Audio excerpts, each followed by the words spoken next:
ફૂલ લાગે છે, એક પર કરો.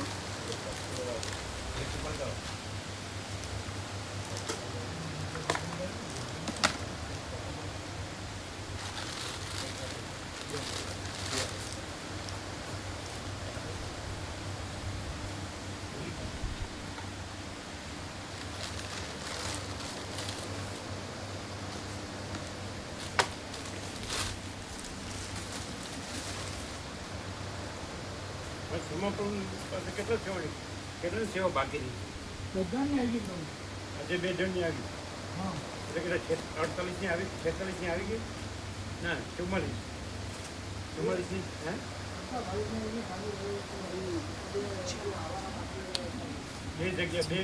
બે જગ્યા બાકી. બાકી 44ની આવી ગઈ. ઓછા હે 30,000. હા, બધા ગયા. હા, આપણી પાસે એ શું? એમના 30 બાકી. એ તો આવશે. હા, એટલે 44 આવી ગયા એટલે 2ની બાકી, 2 સીટ જ બાકી એટલે બધાની આવી ગઈ. ક્યાંથી કાઢવી?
છે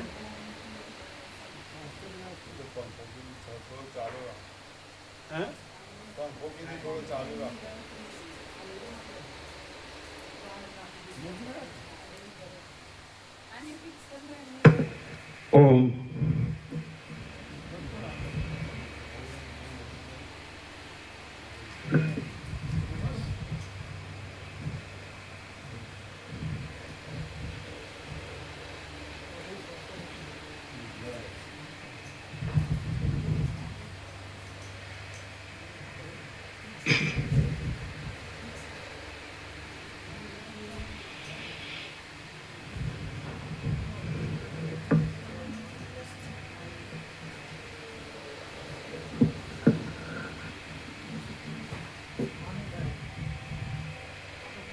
परम चिदाकाश,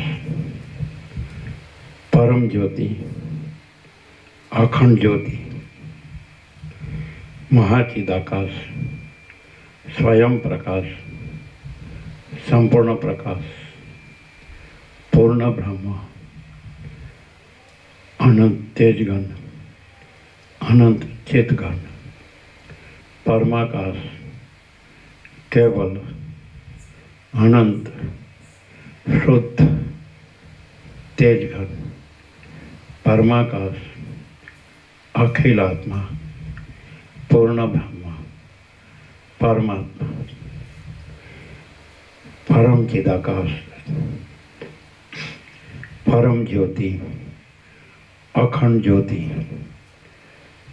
अनंत पूर्ण परम चिदाकाश, परम शांति, स्वयं सिद्ध, स्वयं प्रकाश, स्वयं पूर्ण, स्वस्वरूप, यही सब कुछ है, इसके सिवा कुछ नहीं है।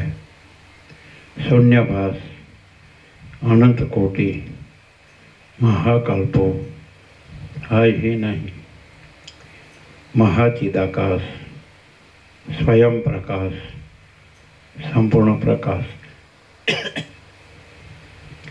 મહાચિદાકાશ જ્યોતિ અનંત અખંડ અભેદ મહાચિદાકાશ જ્યોતિ મહાતત્વ મહાસામાન્ય મહાચિદાકાશ સ્વસંવેદ્ય સહજ નિર્વિકલ્પ મહાચિદાકાશ પરમ કૈવલ્ય પરમ શાંતિ પરમ ચિદાકાશ અનંત પૂર્ણ નિરપેક્ષ સત અનંત સંપૂર્ણ અપરિગી નિર્ભ્રાંત નિરપેક્ષ વસિષ્ઠ નામ ઉપસમ પ્રકરણ રાઉન્ડ 40મો રાઉન્ડ. કેટલા પડશે વધારે છે?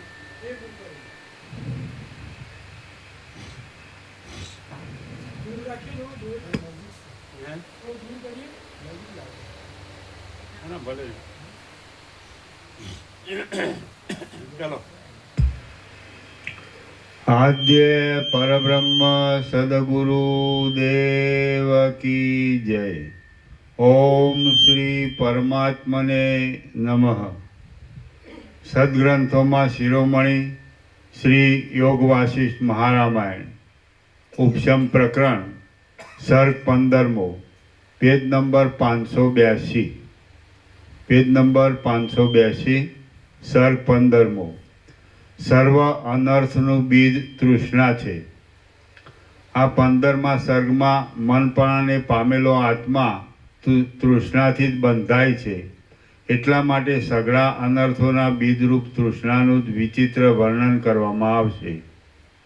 વશિષ્ઠ બોલ્યા, હે રામ, આ મનની સત્તા સંસારના સૂક્ષ્મ બીજરૂપ છે, અપવિત્ર છે અને જીવને બાંધનારી ઝાડરૂપ છે. વશિષ્ઠ બોલ્યા, હે રામ, આ મનની સત્તા કલ્પના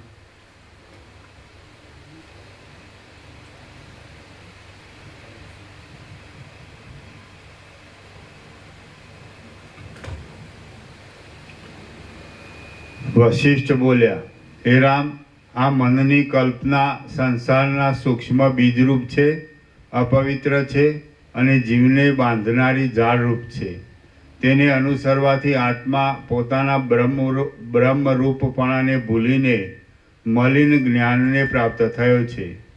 તે મનથી કલ્પાયેલા દેહને હું છું એમ માને છે અને અનેક વિષયોની કલ્પનાથી થતા રાગદ્વેષાદી રૂપી મેલ ધારણ કરે છે. નિરંતર વધતા જતા મહામોહને ઉત્પન્ન કરનારી અને ત્રાસ આપનારી તૃષ્ણારૂપી ઝેરી લતા રાગદ્વેષાદી રૂપી મેલવાળા પુરુષને મૂર્છિત જ કરી નાખે છે. આત્મારૂપી આકાશમાં અનેક વિકારોને ઉત્પન્ન કરનારી તૃષ્ણારૂપી કાળી રાત્રિ જ્યારે ઉદય પામે છે ત્યારે મહામોહ આપ્યા વિના રહેતી નથી. પ્રલયકાળના અગ્નિની જ્વાળાની બળતરાને સહન કરી શકે એવા સદાશિવ આદિ કેટલાયક મહાત્માઓ છે, પણ તૃષ્ણારૂપી અગ્નિની જ્વાળાની બળતરાને સહન કરી શકે એવા કોઈ પણ નથી. તીક્ષ્ણ, કાળી, અત્યંત લાંબી અને શીતળ છતાં પણ ખરાબ પરિણામ આપનારી તૃષ્ણારૂપી તલવાર માનરૂપી અંગને કાપી નાખે છે. હે રામ, સંસારમાં જે માનરૂપી અંગને કાપી નાખે છે. માન નો આવે, જ્ઞાન રૂપી.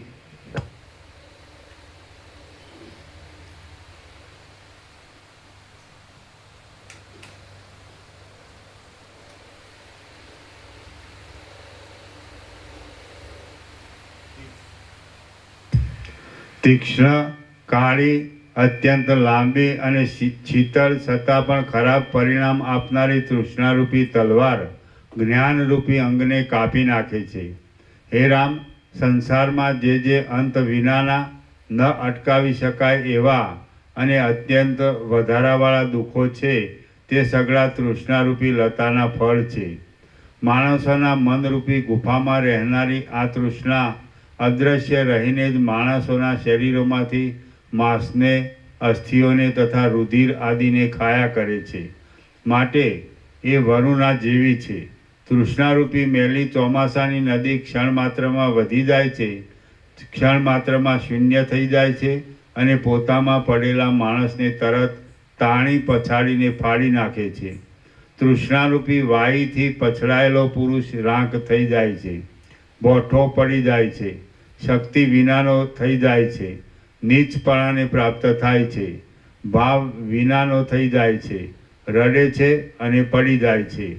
જેના હૃદયરૂપી દરમાં તૃષ્ણારૂપી કાળોતરી નાગણ ન રહી હોય તે પુરુષનો જ પ્રાણવાયુ સ્વસ્થ રહે છે. જ્યારે તૃષ્ણારૂપી કાળી રાત્રિઓ જતી રહે છે ત્યારે ઉપશમરૂપી શુક્લ પક્ષ પ્રાપ્ત થાય છે અને પુણ્યરૂપી ચંદ્રો વૃદ્ધિ પામે છે. જે પુરુષરૂપી વૃક્ષ તૃષ્ણારૂપી ગુણોની પંક્તિથી ગવાયેલું ન હોય તે સર્વદા પુણ્યરૂપી પુષ્પોથી પ્રફુલ્લિત સ્થિતિને પ્રાપ્ત થાય છે. વિવેકરૂપી ચક્ષુ વિનાના માણસોના હૃદયરૂપી અરણ્યમાં વ્યાકુળપણારૂપી અનંત કલ્લોલોવાળી અને ભ્રાંતિઓરૂપી ચકરીઓવાળી તૃષ્ણારૂપી નદી અખંડ રીતે વહી જાય છે. તૃષ્ણારૂપી હિંસક બિલડી આ સર્વે લોકોને દોરાઓથી બાંધેલા પક્ષીઓની જેમ ભ્રમણ કરાવે છે, વીંખી નાખે છે અને અંતે ઘણું કરીને મારી પણ નાખે છે. બહુ જ કઠિનપણાવાળી તૃષ્ણારૂપી કુહાડાની ધાર પોતે પ્રવર્તીને જ્ઞાનરૂપી વૃક્ષના વિવેક આદિ ઉગતા મૂળોને કાપી નાખે છે. જેમ મૃગ ખાડામાં ઉગેલા ખડની લીલી સળીને અનુસરીને ખાડામાં પડે છે તેમ મૂઢ માણસ તૃષ્ણાને અનુસરીને નરકરૂપી ઊંડા ખાડામાં પડે છે. વૃદ્ધિ પામેલી જરાવસ્થા પણ આંખને એવી આંધળી કરતી નથી જેવી તેમને અત્યંત ભૂખી તૃષ્ણારૂપી ચૂડેલ ક્ષણ માત્રમાં આંધળી કરી નાખે છે. મનરૂપી માળામાં રહેનારી તૃષ્ણારૂપી ગુવડ પક્ષીણી માથે ચડી બેસવારૂપ અપશુકન થવાથી ભગવાન વિષ્ણુને પણ વામનપણું પ્રાપ્ત થયું હતું અને ભીખ માગવી પડી હતી. હૃદયમાં ગૂંથાઈ ગયેલી સ્વર્ગલોકના સુખ ભોગવવાની તૃષ્ણા વડે સૂર્ય પણ જાણે દોરડાથી બંધાઈને નિત્ય આકાશમાં ભ્રમણ કર્યા કરે છે. તેથી સઘળા દુઃખોને આપનારા આકારવાળી અને લોકોના જીવનને છેદી નાખનારી તૃષ્ણારૂપી ક્રૂર નાગણને દૂર રહીને જ દૂર મૂકી દેવી જોઈએ. વાયુઓ પણ તૃષ્ણાથી વાય છે, પર્વતો પણ તૃષ્ણાથી સ્થિર બની રહે છે અને ધરતી પણ તૃષ્ણાથી જ પ્રાણીઓને ધારણ કરીને રહી છે. આમ સઘળું ત્રૈલોક્ય તૃષ્ણાથી જ ટકી રહ્યું છે. લોકોની વ્યવહાર સંબંધી સઘળી સ્થિતિ તૃષ્ણારૂપી ચામડાની દોરીમાં પરોવાઈને રહી છે. દોરડાના બંધનમાંથી કોઈ પણ છૂટી શકે છે પણ તૃષ્ણાના બંધનમાંથી કોઈ છૂટી શકતું નથી. આથી હે રામ, તમે એ સંકલ્પોને ત્યજી દેવારૂપ ઉપાયથી તૃષ્ણાને ત્યજી દો. કારણ કે સંકલ્પ વિનાનું મન હોતું નથી અને મન વિના તૃષ્ણા હોતી નથી એવો યુક્તિપૂર્વક નિર્ણય કરવામાં આવ્યો છે. હે રામ, પ્રથમ તો તમે દેહ હું છું એવા અભિમાનનો મનમાં સંકલ્પ જ કરો નહીં. એ સંકલ્પ જ સઘળી અજ્ઞાનમય દુષ્ટ તૃષ્ણાઓનું મૂળ છે. દેહમાં હું છું એ ભાવના સઘળા દુઃખોને ઉત્પન્ન કરનારી છે. તમે તે ભાવના નહીં કરો તો તત્વવેત્તાઓમાં ગણાશો. હે રામ, દેહમાં હું છું એવી આત્માભિમાની ભાવના અત્યંત અપવિત્ર છે. તમે તેને અહંકારના ત્યાગરૂપી છરીથી કાપી નાખો. અનાત્મા દેહાભિમાની.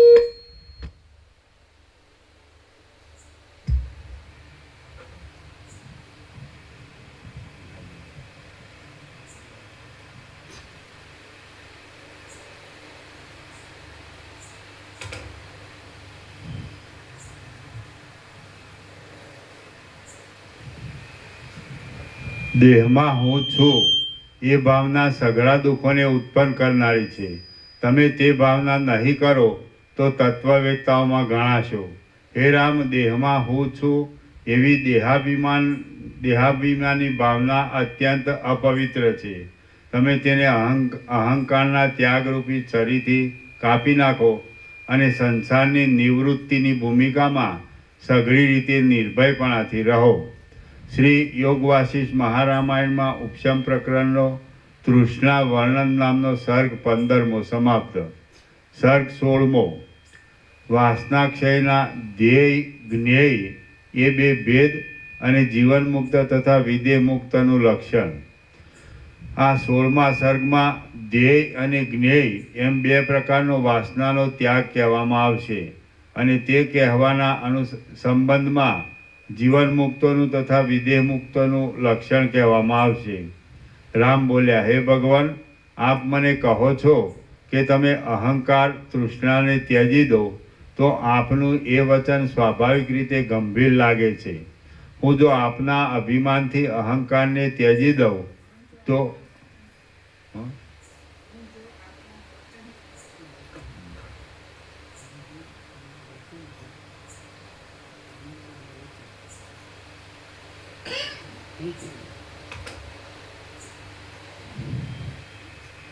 રામ બોલ્યા, હે ભગવાન, આપ મને કહો છો કે તમે અહંકાર તૃષ્ણાને ત્યજી દો, તો આપનું એ વચન સ્વાભાવિક રીતે ગંભીર લાગે છે.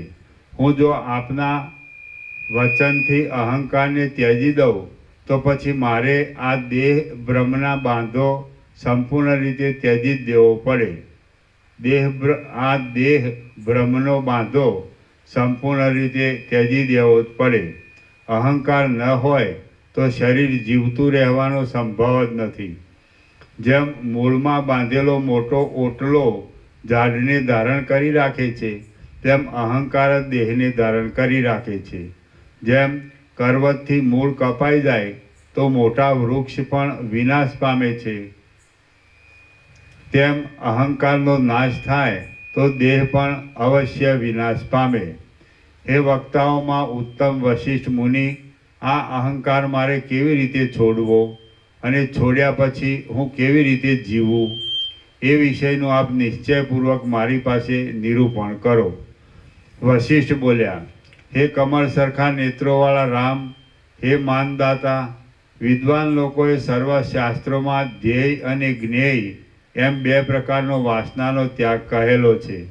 હે રામ, આ દેહ અન્નાદિકનો છે અને અન્નાદિક આ દેહનું જીવન છે. અન્નાદિક વિના આ દેહ કાંઈ પણ નથી અને આ દેહ વિના અન્નાદિક કશા ઉપયોગના નથી. એમ નિશ્ચય કર્યા પછી મનની સાથે પોતાના સ્વરૂપનો વિચાર કરવામાં હું દેહાદિકનો નથી અને દેહાદિક મારા નથી એવી દ્રઢ ભાવના રાખવામાં આવે અને અંદર શીતળતાવાળી અભિનિવેશ વિનાની બુદ્ધિથી લીલા માત્ર જેવી ક્રિયાઓ કરવામાં આવે એ ધ્યેય નામનો વાસનાનો ત્યાગ કહેવાય છે. સર્વ જગતને બ્રહ્મરૂપ સમજવામાં આવે અને ભૂમિકાઓના અભ્યાસના ક્રમથી મમતાનો, અહંતાનો તથા વાસનાનો પણ નાશ કરીને પ્રારબ્ધની સમાપ્તિના સમયમાં દેહને ત્યજી દેવામાં આવે એ જ્ઞેય નામનો વાસનાક્ષય કહેવાય છે. જે પુરુષ દેહમાં હોપણારૂપી વાસનાને ત્યજી દઈને લોક સંગ્રહને માટે યોગ્ય વ્યવહાર કરતો હોય, એટલે જેણે ધ્યેય વાસનાનો ત્યાગ કર્યો હોય તે જીવન મુક્ત કહેવાય છે. હે રઘુનંદન, જે પુરુષ મૂલા જ્ઞાનની સાથે સઘળી કલ્પનારૂપી વાસનાઓ ત્યજી દઈને તમામ વ્યવહારાદિકથી રહિત થઈને શાંતિ પામ્યો હોય, અર્થાત જેણે જ્ઞેય વાસનાનો ત્યાગ કર્યો હોય તેને વિદેહ મુક્ત જાણવો. હે રામ, જનક રાજા આદિ સુજન મહાત્માઓ ધ્યેય નામનો પહેલો વાસના ત્યાગ કરીને જીવન મુક્ત થયા છે. અને લોક સંગ્રહની માટે યોગ્ય વ્યવહારથી જગતમાં વર્તે છે. જ્ઞેય નામનો બીજા પ્રકારનો વાસનાનો ત્યાગ કરી શાંત થયેલા વિદેહ મુક્ત પુરુષો તો અખંડ સચ્ચિદાનંદરૂપ પરબ્રહ્મમાં જ રહે છે. હે રામ, ધ્યેય અને જ્ઞેય એ બંને ત્યાગો મુક્તિના વિષયમાં સરખા જ છે. એક પુરુષે ધ્યેય વાસનાનો ત્યાગ કર્યો હોય અને બીજા પુરુષે જ્ઞેય વાસનાનો ત્યાગ કર્યો હોય તો પણ તે બંને પુરુષો બ્રહ્મ ભાવરૂપી મુક્તિની પ્રાપ્તિમાં અને સંતાપોથી રહિતપણામાં સમાન જ છે. એક વ્યવહારમાં રહે છે અને બીજો સમાપ્તિમાં રહે છે. સમાધિ કે સમાપ્તિ? એક વ્યવહારમાં રહે છે અને બીજો સમાપ્તિમાં રહે છે તો પણ તે બંને મહાત્માઓને પરમ વિશ્રાંતિરૂપ નિર્મળ પરબ્રહ્મમાં જ રહેલા સમજવા. તેઓ વચ્ચે અંતર એટલું જ છે કે પહેલાને દેહ સ્ફુરે છે અને બીજાને દેહ સ્ફૂરતો નથી. પહેલો દેહના સ્ફુરણવાળો જીવનમુક્ત પુરુષ સંતાપોથી રહિત રહીને વ્યવહાર કરે છે અને બીજો દેહના ભાવ વિનાનો વિદેહમુક્ત પુરુષ કાંઈ પણ વ્યવહાર કરતો નથી. વ્યવહારને લઈને કાળના નિયમ પ્રમાણે નિરંતર આવી પડતા સુખ દુઃખોમાં જેણે હર્ષ પણ થતો ન હોય તે જીવનમુક્ત કહેવાય છે. ઈચ્છાથી તથા દ્વેષથી રહિત થયેલો જે પુરુષ પ્રિય વસ્તુઓમાં અને અપ્રિય વસ્તુઓમાં કોઈ જાતની આસક્તિ પામ્યા વિના જ વ્યવહાર કરે છે તે જીવનમુક્ત કહેવાય છે. જેના મનમાંથી આ ગ્રાહ્ય છે અને ત્યાજ્ય છે એવી કલ્પનાઓ તથા હું છું અને આ મારું છે એવી કલ્પનાઓ જેની નાશ પામેલી હોય છે તે જીવનમુક્ત કહેવાય છે. જેના મનમાં હર્ષનો, ઈર્ષ્યાનો, ભયનો, ક્રોધનો, કામનો કે દીનતાનો અભિનિવેશ થતો ન હોય તે જીવનમુક્ત કહેવાય છે. જે પુરુષ જાગ્રત અવસ્થામાં પણ મનની સુષુપ્તિવાળાની પેઠે પદાર્થોની સઘળી આસક્તિઓને શાંત કરીને વર્તે છે તેમજ જે સ્વચ્છતાથી ભરપૂર એવા સઘળી કળાઓવાળા પૂર્ણચંદ્રની જેમ સર્વદા સ્વાભાવિક હર્ષથી ભરપૂર રહે છે તે જીવનમુક્ત કહેવાય છે. વાલ્મીકી મુનિએ ભરદ્વાજને આટલે સુધી કથા કહી એટલામાં દિવસ જતો રહ્યો. સૂર્ય આથમી ગયો અને મુનિઓની સભા વાલ્મીકીને પ્રણામ કરીને સાયંકાળના નિત્ય કર્મો કરવા માટે ત્યાંથી ઉઠીને સ્નાન કરવા ગઈ. રાત્રિ વીત્યા પછી જ્યારે સૂર્યના કિરણો ફૂટ્યા ત્યારે એ સભા પાછી વાલ્મીકીની પાસે આવી. શ્રી યોગ વાસિષ્ઠ મહારામાયણમાં ઉપશમ પ્રકરણનો તૃષ્ણા ચિકિત્સા નામનો સર્ગ 16મો સમાપ્ત. વાલ્મીકીનો 11મો દિવસ સમાપ્ત. સર્ગ 17મો. બંધ કરનારા અને બંધ નહીં કરનારા નિશ્ચયોનું વિવેચન. આ 17મા સર્ગમાં જે નિશ્ચયથી જીવન મુક્ત બંધાતો નથી અને જે નિશ્ચયથી અજ્ઞાની બંધાય છે તે નિશ્ચયોનું વિવેચન કરવામાં આવશે. વશિષ્ઠ બોલ્યા, હે રામ, વિદેહ મુક્ત લોકો તો બ્રહ્મરૂપ જ હોય છે એટલા માટે તેમની સ્થિતિનું વર્ણન વાણીથી કહી શકાય જ નહીં. આમ હોવાથી હું કેવળ જીવન મુક્તની સ્થિતિનું જ વર્ણન આપું છું, તે તમે સાંભળો.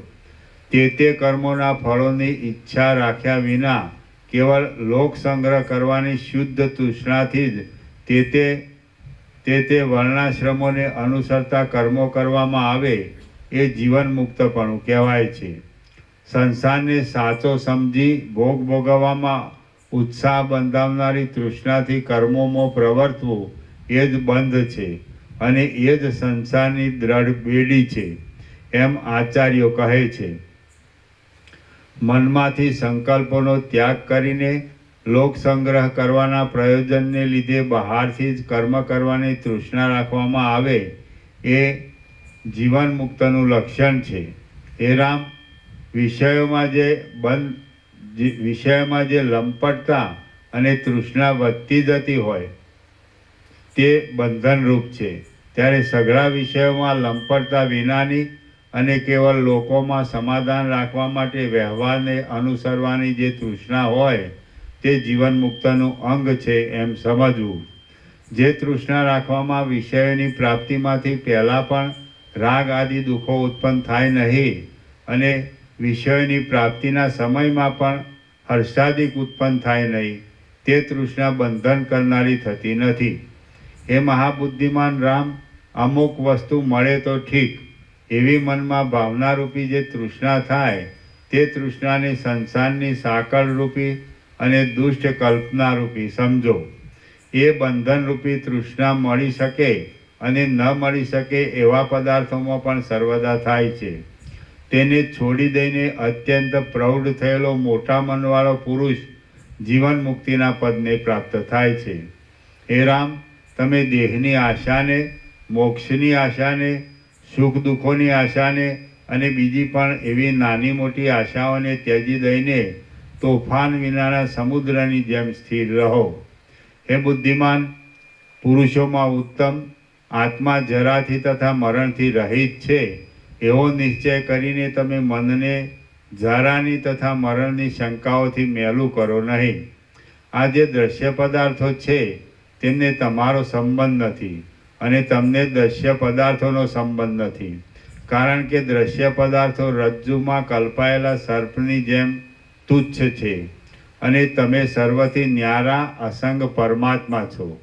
અજ્ઞાનથી ઉત્પન્ન થયેલું જગત મિથ્યા છે, છતાં સાચા જેવું પ્રતીત થાય છે. તેમાં તમે બ્રહ્મ બુદ્ધિ રાખશો તો પછી તૃષ્ણા રહેવાનો સંભવ જ નથી. હે રામ, બીજું પણ આ પ્રસંગને લગતું કહું છું તે સાંભળો. વિચાર કરનારા પુરુષના મનમાં નીચે પ્રમાણે વિસ્તીર્ણ આકારવાળા 4 પ્રકારના નિશ્ચયો થાય છે. હું પગથી તે માથા પર્યંત માતા પિતાનો જ બનાવેલો છું એવો જે નિશ્ચય થાય છે તેને પહેલો નિશ્ચય સમજો. આ નિશ્ચય ખોટા વિચારથી થયેલો હોવાને લીધે પુરુષને બંધન જ આપે છે. દેહ, ઇન્દ્રિય આદિ સઘળા પદાર્થોથી હું ન્યારો છું અને સૂક્ષ્મથી પણ સૂક્ષ્મ છું એવો જે નિશ્ચય થાય છે તેને બીજો નિશ્ચય સમજો. આ નિશ્ચય જીવના સ્વરૂપને શુદ્ધ જણાવનારો હોવાથી મોક્ષ આપનારો છે અને તે સૂજનોને થાય છે. હું જ આ અનંત પદાર્થોથી ભરેલા જગતરૂપ છું અને અવિનાશી છું એવો જે નિશ્ચય થાય છે તેને ત્રીજો નિશ્ચય સમજો. આ નિશ્ચય શરીરમાં આત્માપણાની ભ્રાંતિને છોડાવી આત્માના વ્યાપકપણાને સિદ્ધ કરનારો હોવાને લીધે મોક્ષ આપનારો જ છે. આ દેહાદિક અને સઘળું જગત એ કાંઈ છે જ નહીં, પણ તેઓથી રહિત જે અખંડ સત્તારૂપી પરબ્રહ્મ છે તે હું છું એવો જે નિશ્ચય થાય છે તેને ચોથો નિશ્ચય સમજો. આ નિશ્ચય સર્વ દ્રશ્યોના બાદપૂર્વક પોતાના વાસ્તવિક સ્વરૂપને જણાવનારો હોવાથી મોક્ષની સિદ્ધિ માટે જ છે. હે રામ, એ 4 નિશ્ચયોમાં જે પહેલો નિશ્ચય કહ્યો તે મલિન ભાવનાવાળો છે, તેથી તે બંધ આપનારો થાય છે. તે પછી બીજા જે 3 નિશ્ચયો કહ્યા છે તે શુદ્ધ ભાવનાવાળા હોવાને લીધે મોક્ષ આપનારા થાય છે. પહેલો નિશ્ચય બંધન આપનારી તૃષ્ણાના સંબંધવાળો છે, તેથી મલિન છે. બાકીના 3 નિશ્ચયો શુદ્ધ તૃષ્ણાના સંબંધવાળા છે, તેથી સ્વચ્છ છે. છેલ્લા 3 નિશ્ચયો જીવનમુક્ત પુરુષોમાં જ હોય છે. હે મહાબુદ્ધિમાન રામ, જે સઘળું જગત છે તે હું જ છું એવો જે ત્રીજા પ્રકારનો નિશ્ચય કહ્યો તેનો સ્વીકાર કરવામાં આવ્યો હોય તો બુદ્ધિ કદી પણ ફરીવાર ઉદ્વેગ પામતી નથી. આડે, ઊંચે અને નીચે બધે આત્માનું સ્વરૂપ જ વ્યાપક છે અને તેથી જે કાંઈ છે તે સઘળું આત્મા જ છે એવો નિશ્ચય પ્રાપ્ત થયો હોય તો બંધન થતું જ નથી. ચોથા પ્રકારના નિશ્ચયમાં સર્વથી રહિત જે પરમ તત્વ અવશેષ રહે છે તેને જુદા જુદા વાદ્યોએ શૂન્ય, પ્રકૃતિ, માયા, બ્રહ્મ, વિજ્ઞાન, શિવ, પુરુષ, ઈશાન, નિત્ય અને આત્મા ઇત્યાદિ નામો આપેલા છે. આ જે સઘળું જગત છે તે બ્રહ્મ જ છે અને તે બ્રહ્મમાં બેપણું કે એકપણું ક્યાંય નથી એમ જો નિશ્ચય રાખવામાં આવે તો સઘળું જગત અનુભવમય થઈ જાય છે અને લેશ માત્ર પણ ભ્રાંતિ રહેતી નથી.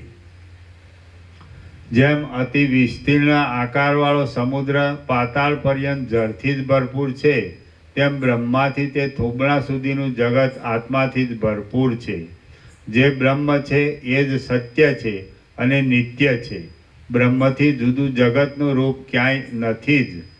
જેમ જળ જ સઘળા સમુદ્ર રૂપ છે, માટે એમાં તરંગાદી જળથી જુદા હોવાનો ક્યાંય પણ સંભવ નથી, તેમ બ્રહ્મ જ સઘળા જગત રૂપે છે, માટે તેમાં કાંઈ પણ પદાર્થો બ્રહ્મથી જુદા હોવાનો ક્યાંય પણ સંભવ નથી.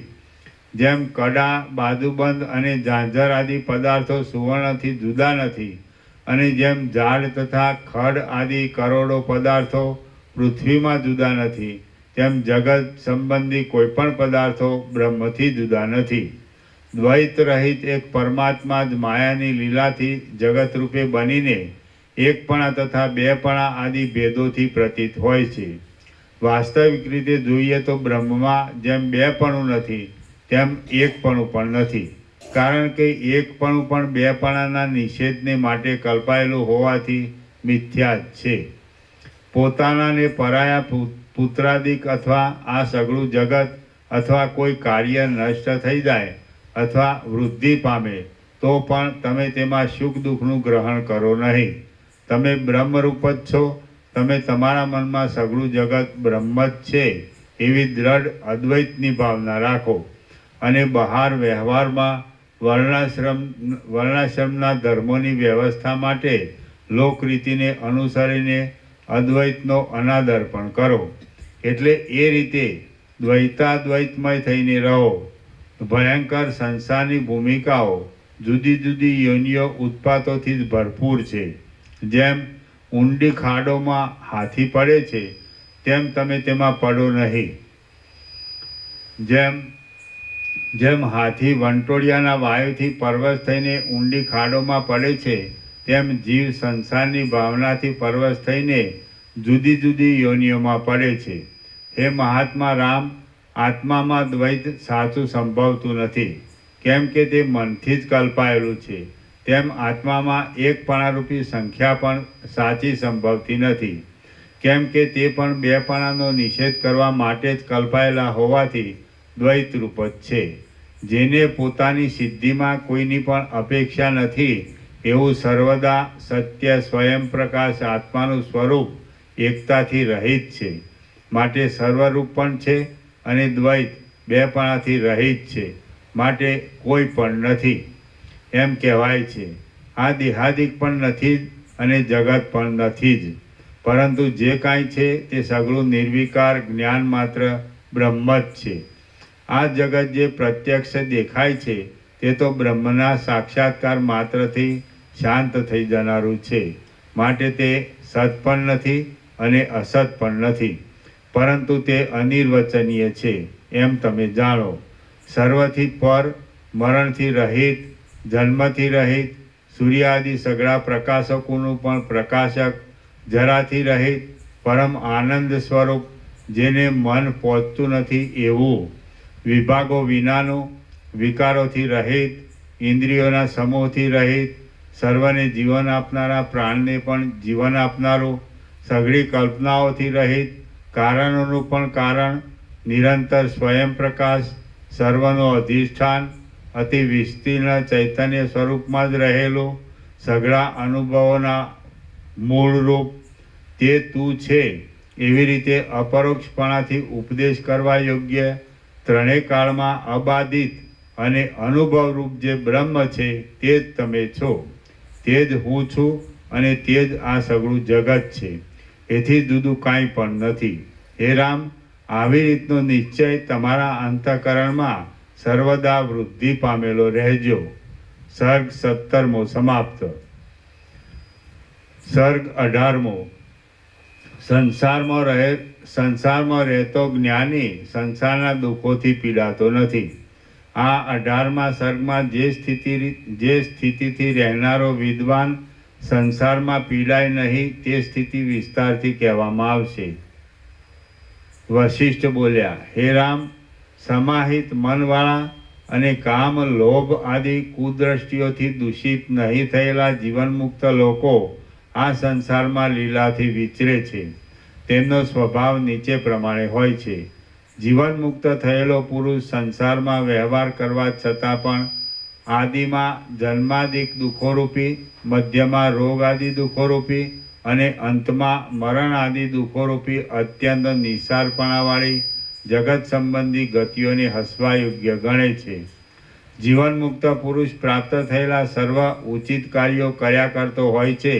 શત્રુ મિત્ર આદિમાં સમદ્રષ્ટિવાળો હોય છે અને ધ્યેય નામના વાસના ત્યાગનો આશ્રય કરીને રહેલો હોય છે. તે સઘળી ચિંતાઓથી રહિત હોય છે. કોઈનું પણ અપ્રિય કરતો નથી.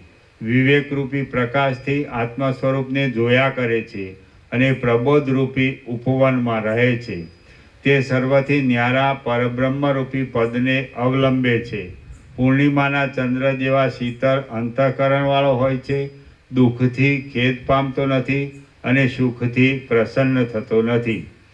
તે જીવન મુક્ત પુરુષ સંસારમાં સીધાતો નથી, એટલે પીડાતો નથી અથવા દુઃખી થતો નથી.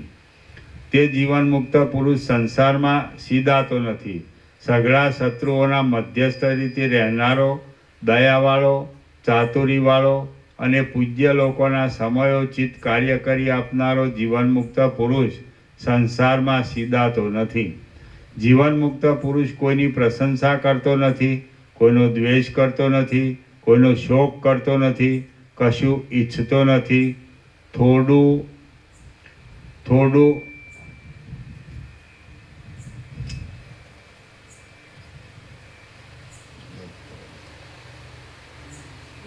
થોડું બોલે છે, આવશ્યક કામમાં આળસુ રહેતો નથી અને સંસારમાં કોઈ રીતે સીધાતો નથી. જીવન મુક્ત પુરુષ કોઈ પૂછે તો ચાલતા પ્રકરણની યોગ્ય વાત કરે છે અને ન પૂછે તો ઠૂઠાની જેમ બેસી રહે છે. તે ઉદ્યમ કરતો નથી, ઉદ્યમ ત્યજી પણ દેતો નથી અને સંસારમાં કોઈ રીતે સીધાતો નથી. જીવન મુક્ત પુરુષ સર્વને પ્રિય લાગે એવું બોલે છે. કોઈ પણ આક્ષેપ કરે તો તેનું તે ચાતુરીથી સમાધાન કરે છે. તે સર્વ લોકોના અભિપ્રાયને સમજી જાય છે અને સંસારમાં કોઈ રીતે સીધાતો નથી. જેમ માણસ પોતાના હાથમાં રાખેલા બિલાને સ્પષ્ટ રીતે જાણે છે, તેમ જીવન મુક્ત પુરુષ જગતને આ યોગ્ય છે અને આ અયોગ્ય છે એવી વિષમ દ્રષ્ટિથી ઘેરાયેલું અને આશાઓને લીધે દીનતા ભરેલી ચેષ્ટાઓવાળું સ્પષ્ટ રીતે જાણે છે. પરમપદમાં આરૂઢ થયેલો જીવન મુક્ત પુરુષ જગતની ક્ષણભંગુર સ્થિતિને અંદર શીતળતાવાળી બુદ્ધિથી જાણે હસતો હોય તેમ જોયા કરે છે.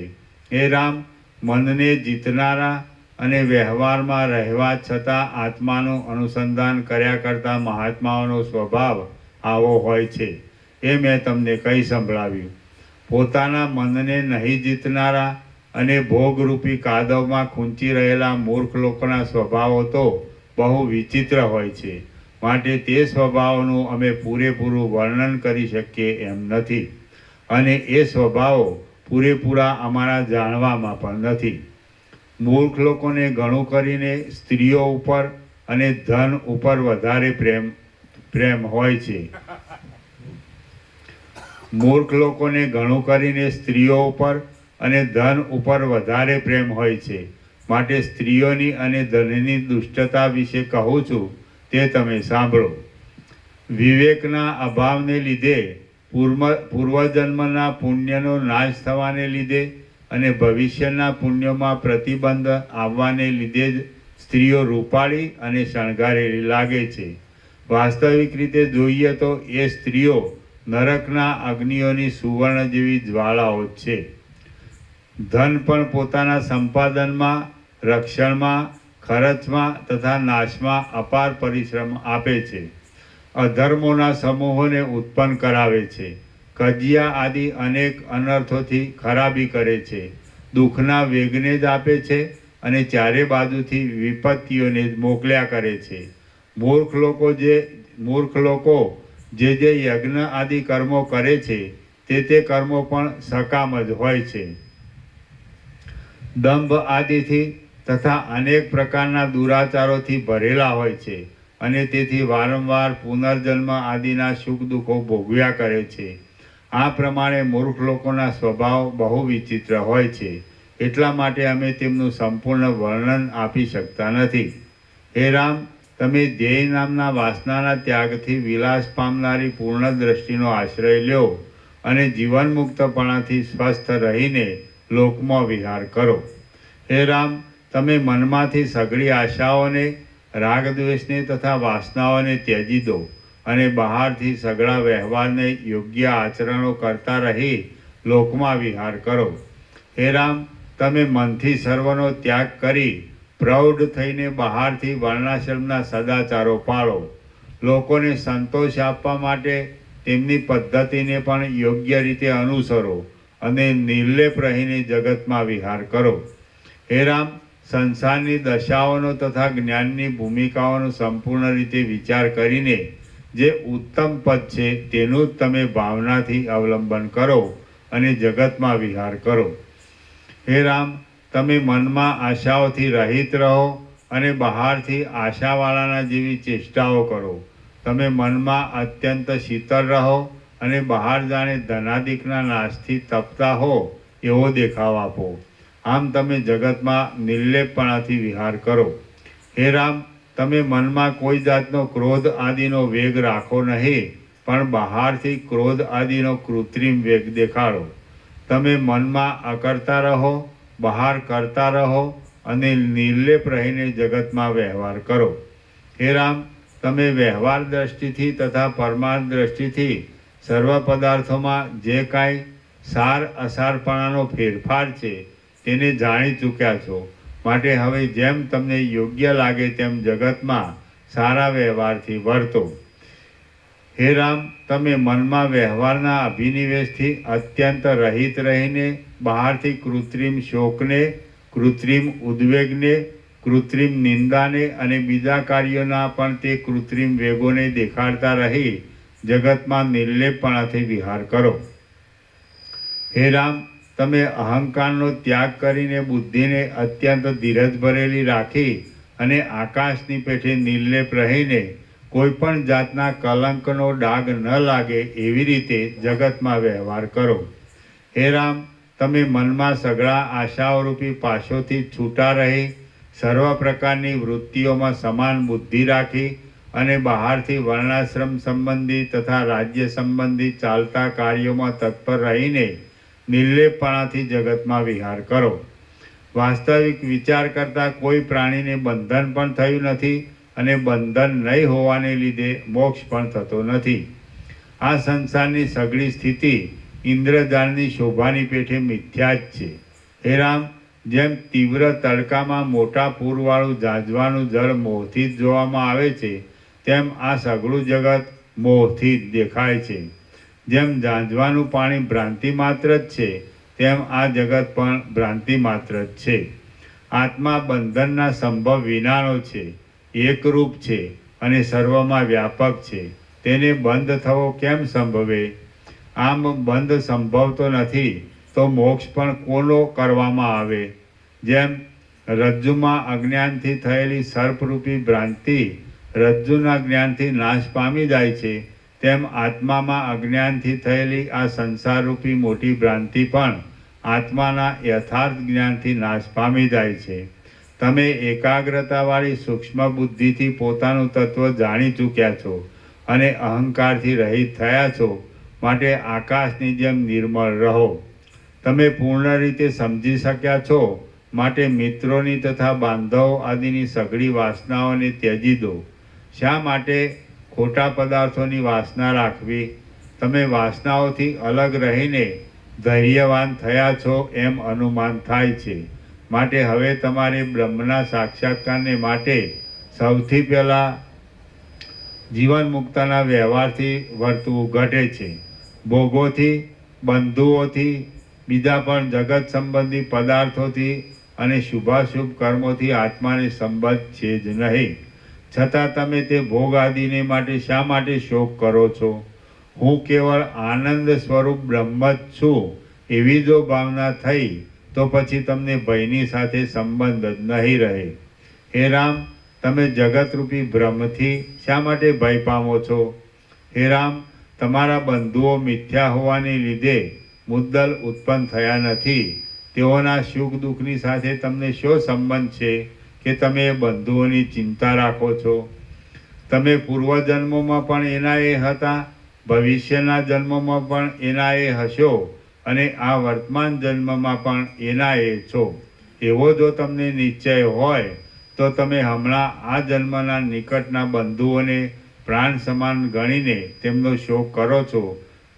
તેમ તમે પૂર્વજન્મના ઘણા બંધુઓનો શોક કેમ કરતા નથી? સર્વનો શોક કરવો એ બની શકે એમ નથી, માટે કોઈનો પણ શોક કરવો યોગ્ય નથી. હે રામ, તમે પૂર્વજન્મમાં અન્ય હતા અને આ જન્મમાં અન્ય છો અને વળી ભવિષ્યના જન્મમાં અન્ય હશો. એવો જો તમને નિશ્ચય હોય તો પણ જેમ તમે બદલાતા આવ્યા તેમ સંસાર બદલાતો જ આવે છે એમ સિદ્ધ થાય છે. માટે તમે કયા પદાર્થને સાચો ગણીને શોક કરો છો? કદાચ તમે આગળ પણ જન્મ્યા હતા, હમણાં પણ જન્મ્યા છો, પરંતુ હવે પછી જન્મવાના નથી એવો જો તમને નિશ્ચય હોય તો પછી તમારો સંસાર ક્ષીણ થવા આવ્યો છે એમ સિદ્ધ થાય છે. તો પછી તમે શા માટે શોક કરો છો? ઉપર કહેલા કોઈ પણ પક્ષમાં શોક કરવો પ્રાપ્ત થતો નથી. આમ હે રામ, જગત સંબંધી ચાલતા ક્રમમાં દુઃખ ધરવું પણ યોગ્ય નથી અને પ્રસન્ન થવું પણ યોગ્ય નથી, પરંતુ આવી પડેલા કાર્યને અનુસરવું એટલું જ યોગ્ય છે. હે રામ, તમે મનમાં દુઃખને પણ માનો નહીં અને સુખને પણ માનો નહીં, પરંતુ સર્વમાં સમતા જ ધારણ કરો. કેમ કે પરમાત્મા સર્વવ્યાપક છે. તમે અંત વિનાના છો, સાચા સ્વરૂપવાળા છો, આકાશની પેઠે વ્યાપક છો, પ્રકાશરૂપ છો અને નિત્ય શુદ્ધ છો. જેમ જ્વાળાઓના સમૂહમાં અંધકારનો અવકાશ નથી, તેમ તમારા સ્વરૂપમાં અજ્ઞાનનો કે દુઃખાદિકનો અવકાશ નથી. તમે અદ્રશ્ય છો, છતાં પણ જેમ હારના મુક્તા ફળોમાં એક જ ઝીણો દોરો રહેલો હોય છે, તેમ તમે જગતના સર્વ પદાર્થો વિશે રહેલા છો. એક જન્મ ધારણ કરીને બીજો જન્મ ધરવો અને બીજો જન્મ ધારણ કર્યા પછી ત્રીજો જન્મ ધરવો, એમ વારંવાર જન્મ્યા કરવું એ સંસારની પદ્ધતિ છે, પરંતુ તે અજ્ઞાનીની માટે છે, જ્ઞાનીની માટે નથી. હે રામ, તમે તો જ્ઞાની છો, માટે નિશ્ચિંત રહો. હે ઉત્તમ બુદ્ધિવાળા રામ, જેમાં નિરંતર દુઃખો જ પ્રાપ્ત થયા કરે છે એવું આ સંસારનું સ્વરૂપ અજ્ઞાનથી વધી જાય છે. પણ તમે તો જ્ઞાની છો, માટે તમને શી ચિંતા છે? સંસારના સ્વરૂપમાં કંઈ પણ સાચું નથી. એમ સ્વપ્ન વિના બીજો કશો પદાર્થ નથી, તેમ બ્રહ્મમાં બ્રહ્મ વિના બીજું શું રૂપ હોય? હે રામ, આ જગતનું સ્વરૂપ ભ્રાંતિ માત્ર છે, છતાં પણ અત્યંત સ્પષ્ટ જોવામાં આવે છે. એ સર્વે શક્તિઓવાળા પરમાત્માની એક જાતની શક્તિ જ છે. જગતમાં નિયમિત રીતે કોઈનો મિત્ર પણ રહેતો નથી અને કોઈને શત્રુ પણ રહેતો નથી, પરંતુ સર્વદા સર્વે વરની ઈચ્છા પ્રમાણે ઈશ્વરની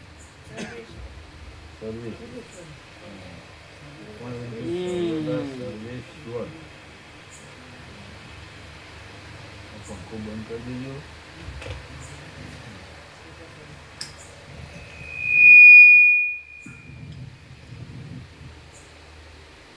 જગતમાં નિયમિત રીતે કોઈનો મિત્ર પણ રહેતો નથી અને કોઈને શત્રુ પણ રહેતો નથી, પરંતુ સર્વદા સર્વેશ્વરની ઈચ્છા પ્રમાણે સર્વે સર્વના મિત્રો થાય છે અને સર્વે સર્વના શત્રુઓ થાય છે.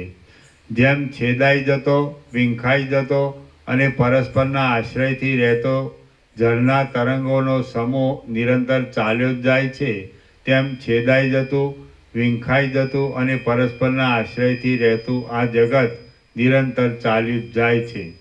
જેમ પૈડાનો પાટો ઊંચે હોય તે નીચે આવે છે અને નીચે હોય તે ઊંચે જાય છે અને એ રીતે ચાલ્યા જ કરે છે, તેમ આ ચંચળ સંસારના ભૂગોળ ખગોળ આદિ પદાર્થો ઊંચે હોય તે નીચે આવે છે અને નીચે હોય તે ઊંચે જાય છે, એમ ચાલ્યા જ કરે છે.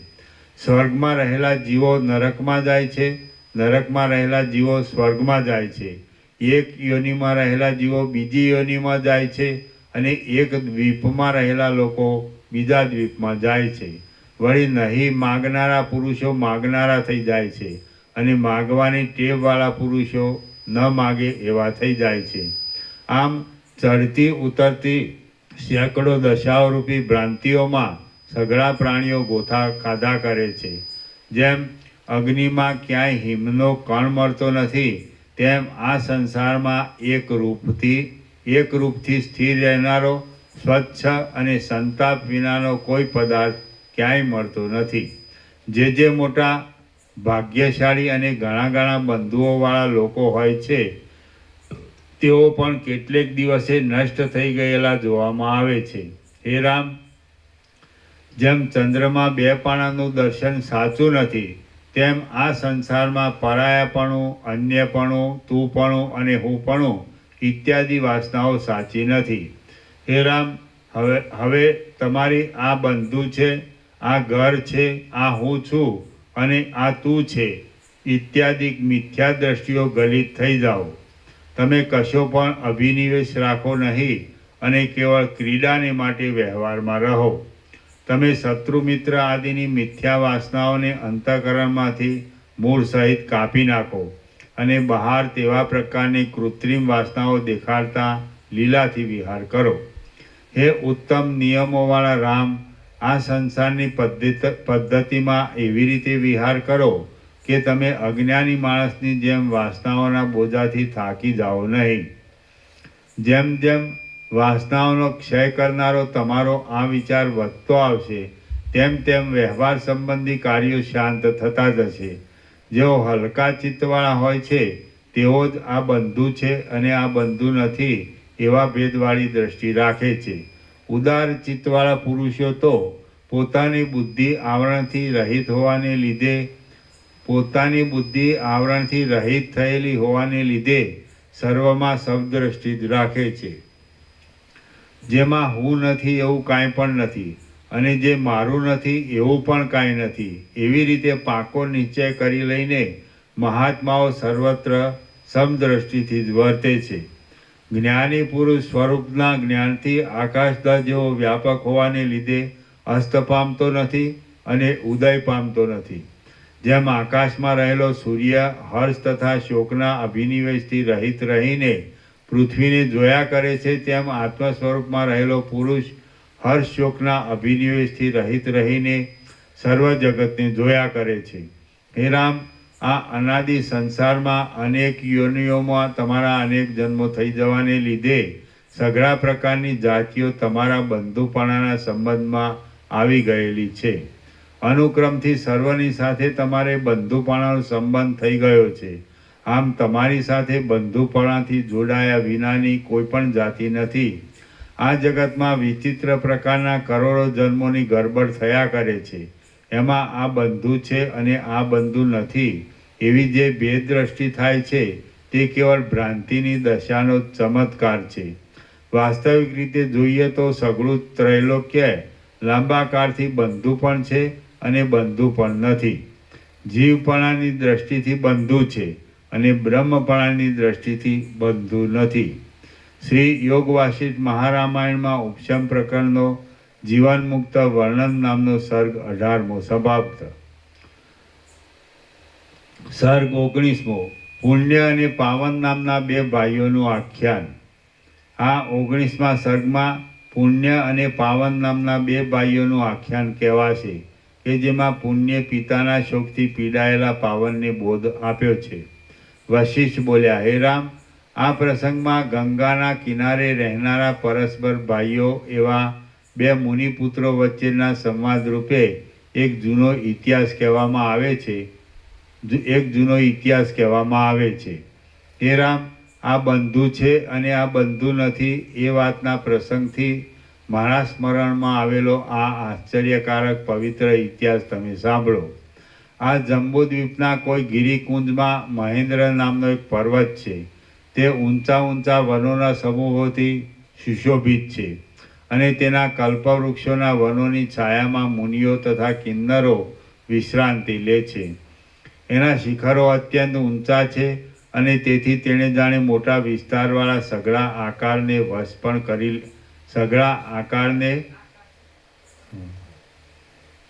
તેથી તેણે જાણે મોટા વિસ્તારવાળા સઘળા આકાશને વશ પણ કરી લીધા છે. એ પર્વત બ્રહ્મલોકના મધ્યમાંથી શિખરોની ગુફાઓમાં આવેલા સામવેદના ધ્વનિઓના પડછંદાના ઘોઘાટોથી જાણે તે ગાયન કરતો હોય એવો લાગે છે.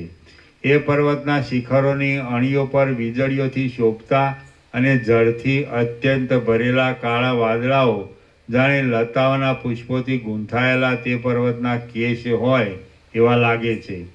એ પર્વત વાદળાઓનો આડંબર થતાં ઠેકવાને તૈયાર થયેલા સરભ નામના પશુઓની ગર્જનાઓથી જાણે પોતે ગર્જના કરતા હોય અને ગુફાઓના મોઢાઓથી જાણે પ્રલયકાળના વાદળાઓને હસતો હોય એવો લાગે છે.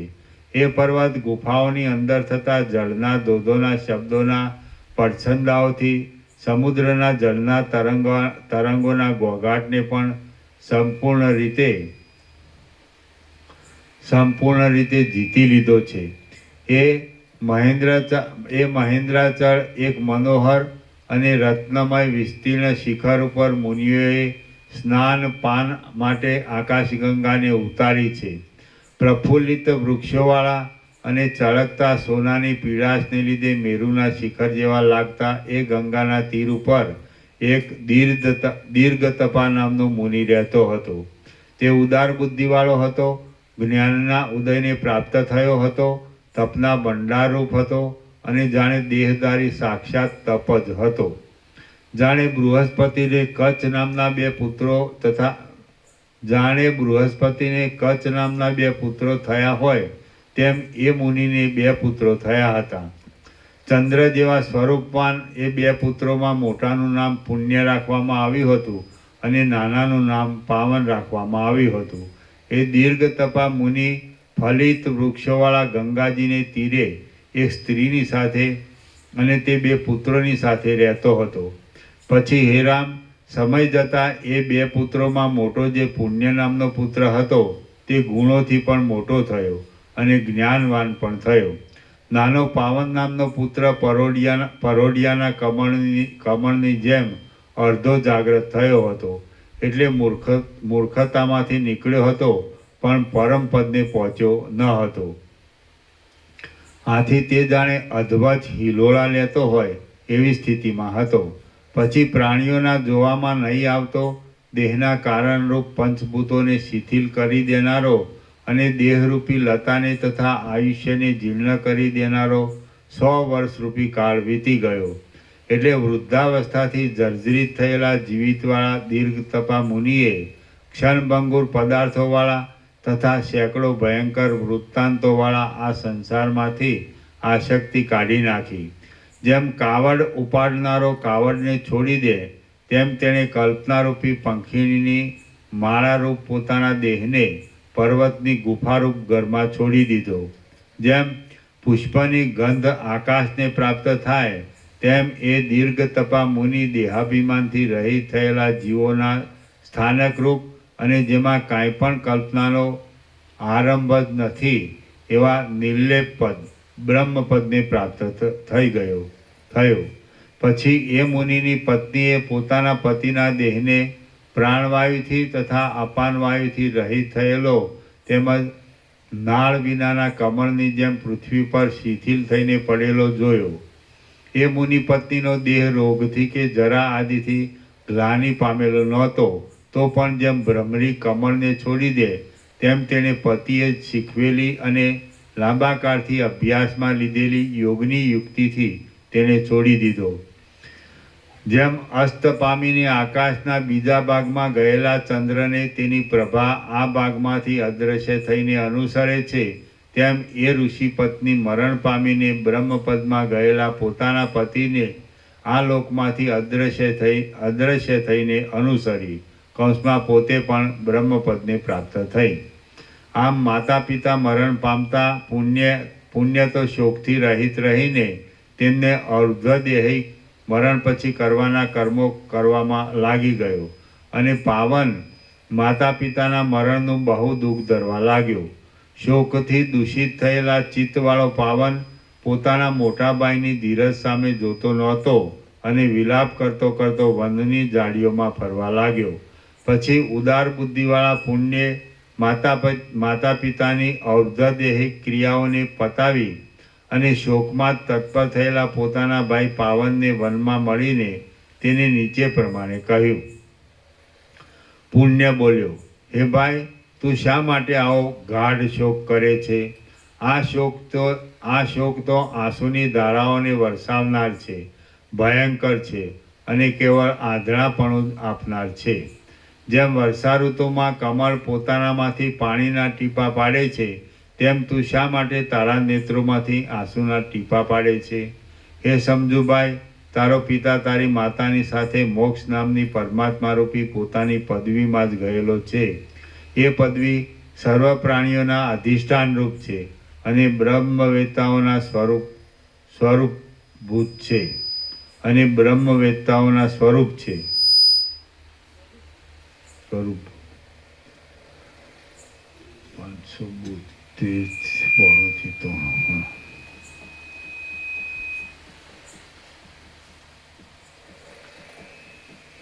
તારો પિતા પોતાના સ્વરૂપને પ્રાપ્ત થયેલો છે તો તું તેનો શોક શા માટે કરે છે? તે આ સંસારમાં મોહથી ઉત્પન્ન થયેલી એવી ભાવના બાંધી છે કે તે ભાવથી તું અશોચ્ય શોક કરવા યોગ્ય નહીં એવા પિતાનો પણ શોક કરે છે. અનેક જન્મોમાં તારા અનેક મા બાપ થઈ ગયા છે, માટે તારી એ જ મા હતી અને એ જ પિતા હતો એમ નથી. તેમજ તેઓને પણ અનેક જન્મોમાં અસંખ્ય પુત્રો થઈ ગયા છે, માટે તેમના આપણે બે જ પુત્ર છીએ એમ પણ નથી. હે ભાઈ, જેમ અનેક વનોમાં જળના પ્રવાહની અનેક ગતિઓ થઈ ગયેલી હોય છે તેમ અનેક જન્મોમાં તારા મા બાપ પણ લાખો થઈ ગયા છે. આપણા મા બાપને અસંખ્ય જન્મોમાં અસંખ્ય પુત્રો થઈ ગયા છે, માટે આપણે બે જ એમના પુત્ર છીએ એમ નથી. હે ભાઈ, નદીના તરંગોની જેમ માણસોને અસંખ્ય જન્મોમાં અસંખ્ય પુત્રો થઈ ગયા છે. જેમ વૃક્ષને અને લતાને પાંદડા, કળીઓ તથા ફળો અનેક લાખ થઈ જાય છે, તેમ આપણા માતા પિતાને અનેક લાખ પુત્રો થઈ ગયા છે. જેમ મોટા વૃક્ષને તે ઋતુમાં અનેક ફળો પ્રાપ્ત થઈ જાય છે, તેમ જીવને તે જન્મમાં મિત્રો તથા બાંધવો અનેક પ્રાપ્ત થઈ જાય છે. હે ભાઈ, જો માતા પિતા અને પુત્રોનો સ્નેહને લીધે નિરંતર શોક કરવો યોગ્ય હોય તો જે માતા પિતા અને પુત્રો પૂર્વજન્મમાં લાખો વ્યતીત થઈ ગયા છે તેમનો નિરંતર શોક શા માટે કરવો નહીં? આ જગતરૂપી બ્રહ્મમાં આ મા છે, આ બાપ છે અને આ પુત્ર આદિ છે એવી ખોટી ખટપટ જ ઊભી થયેલી જોવામાં આવે છે. હે ડાહ્યાભાઈ, વાસ્તવિક રીતે જોતા તારા કોઈ મિત્રો કે બાંધવો મુદ્દલ છે જ નહીં. જેમ બહુ જ તપી રહેલા મોટા નિર્જળ દેશમાં પાણીનો છાંટો હોવાનો પણ સંભવ નથી, તેમ અદ્વૈત પરબ્રહ્મમાં નાશનો અંશ પણ હોવાનો સંભવ નથી.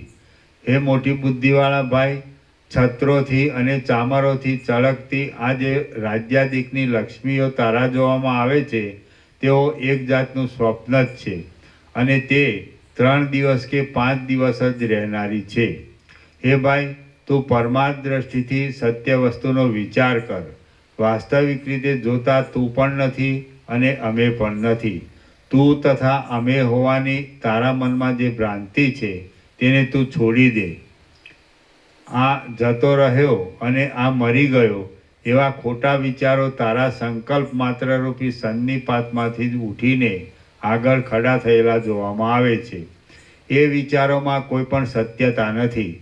અજ્ઞાનરૂપી તડકાથી છવાયેલા આત્મારૂપી મરુદેશમાં આ ચપળ અને અનંત રૂપોવાળું પોતાના સંકલ્પરૂપી વાસના નામનું ઝાંઝવાનું પાણી શુભાશુભ યોનિયોરૂપી તરંગોથી નાચ્યા કરે છે. શ્રી યોગ વાસિષ્ઠ મહારામાયણમાં ઉપશમ પ્રકરણનો પાવન બોધન નામનો સર્ગ 19મો સમાપ્ત. સર્ગ 20મો પુણ્ય પાવનને અનેક જન્મોની વાત કહી. આ 20મા સર્ગમાં પુરુષ શોકને તથા મોહને મટાડવા માટે પાવનની પાસે તેના તથા પોતાના અનેક જન્મો થઈ ગયાની વાત કહેશે. પુણ્ય બોલ્યો, હે ભાઈ, પિતા કોણ છે, માતા કોણ છે, મિત્ર કોણ છે?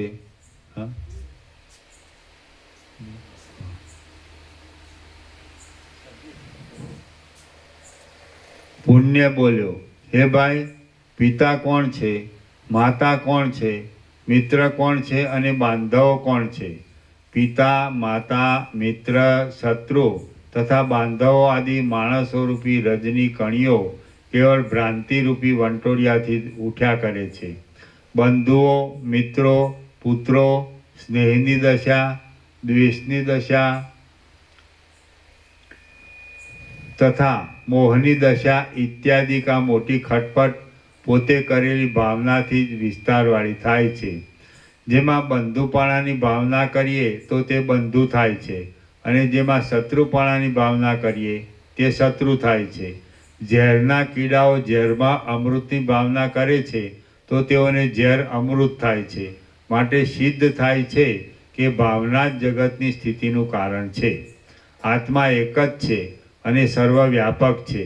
તેમાં આ બંધુ છે અને આ બીજો છે એવી કલ્પના ભ્રાંતિ વિના ક્યાંથી આવવી ઘટે? હે ભાઈ, લોહી, માંસ અને હાડકાના સમૂહમય આ જળ દેહરૂપી અસ્થિપિંજરથી જુદો ચૈતન્યવાળો હું કોણ છું એમ તું પોતે પોતાના ચિત્તથી જ વિચાર કરી જો. વાસ્તવિક રીતે જોઈએ તો તું પણ કોઈ નથી અને હું પણ કોઈ નથી. આ પુણ્ય છે અને આ પાવન છે ઇત્યાદિ રૂપે મિથ્યા જ્ઞાન જ રૂઢ થાય છે. તું અનંત વિસ્તારવાળો વ્યાપક બ્રહ્મ તત્વ જ છે. તારો પિતા કોણ હોય, માતા કોણ હોય, બંધુ કોણ હોય અને શત્રુ કોણ હોય, તારે પોતાનું શું હોય અને પરાયું શું હોય એ તું જ કહે. તારા આ જન્મ ઉપરાંત બીજા ઘણા ઘણા જન્મો થઈ ગયા છે, તેમાં પણ તું એનો એ હતો. તો પછી જે બંધુઓ અને જે વૈભવો તે જન્મોમાં હતા તે સર્વનો પણ તું શા માટે શોક કરતો નથી? તું જ્યારે સુંદર પુષ્પોવાળી વનની જગ્યાઓમાં મૃગના જન્મને ભોગવતો હતો ત્યારે તારા મૃગની જાતિવાળા ઘણા બંધુઓ હતા, તેમને તું શા માટે રોતો નથી? તું જ્યારે હંસની યોનિમાં હતો ત્યારે તને કમળોવાળી નદીઓના કિનારાઓમાં ફરનારા ઘણા ઘણા હંસો બંધુઓ હતા, તેમને તું શા માટે રોતો નથી? તું જ્યારે વિચિત્ર વનરાજ્યોમાં વૃક્ષના અવતારને ભોગવતો હતો ત્યારે તારે ઘણા ઘણા વૃક્ષો અત્યંત બંધુઓ હતા, તેમને તું શા માટે રોતો નથી? તું જ્યારે સિંહની યોનિમાં હતો ત્યારે તેને પર્વતોના ભારે ઊંચા શિખરોમાં ઘણા ઘણા સિંહો બંધુઓ હતા, તેમને તું શા માટે રોતો નથી? તું જ્યારે માછલાના જન્મને ભોગવતો હતો ત્યારે તને કમળોવાળી નદીઓમાં અને સરોવરોમાં ઘણા ઘણા મત્સ્યો બંધુઓ હતા, તેમને તું શા માટે રોતો નથી? તું દશાર્ણ દેશમાં ભૂરા રંગનો જંગલી વાંદરો થયો હતો, તુષાર દેશમાં રાજકુમાર થયો હતો અને પુંડ દેશમાં જંગલી કાગડો થયો હતો. હૈહય દેશમાં તું હાથી થયો હતો, ત્રિગર દેશમાં તું ગધેડો થયો હતો, સાલ્વ દેશમાં તું કૂતરો થયો હતો અને ત્યાં દેવદારના ઝાડમાં તું પક્ષી થયો હતો. તું વિંધ્યાચળમાં પીપળો થયો હતો અને ત્યાં મોટા વડમાં કોતરી ખાનાર ભ્રમર થયો હતો. તું મંદરાચળમાં કુકડો થયો હતો અને મંદરાચળની ગુફામાં બ્રાહ્મણ થયો હતો. અયોધ્યા પ્રાંતમાં પણ તું બ્રાહ્મણ થયો હતો. બંગાળમાં તું તેતર થયો હતો. હિમાલયના પ્રાંતમાં તું ઘોડો થયો હતો અને બ્રહ્માના યજ્ઞમાં તું પશુ થયો હતો.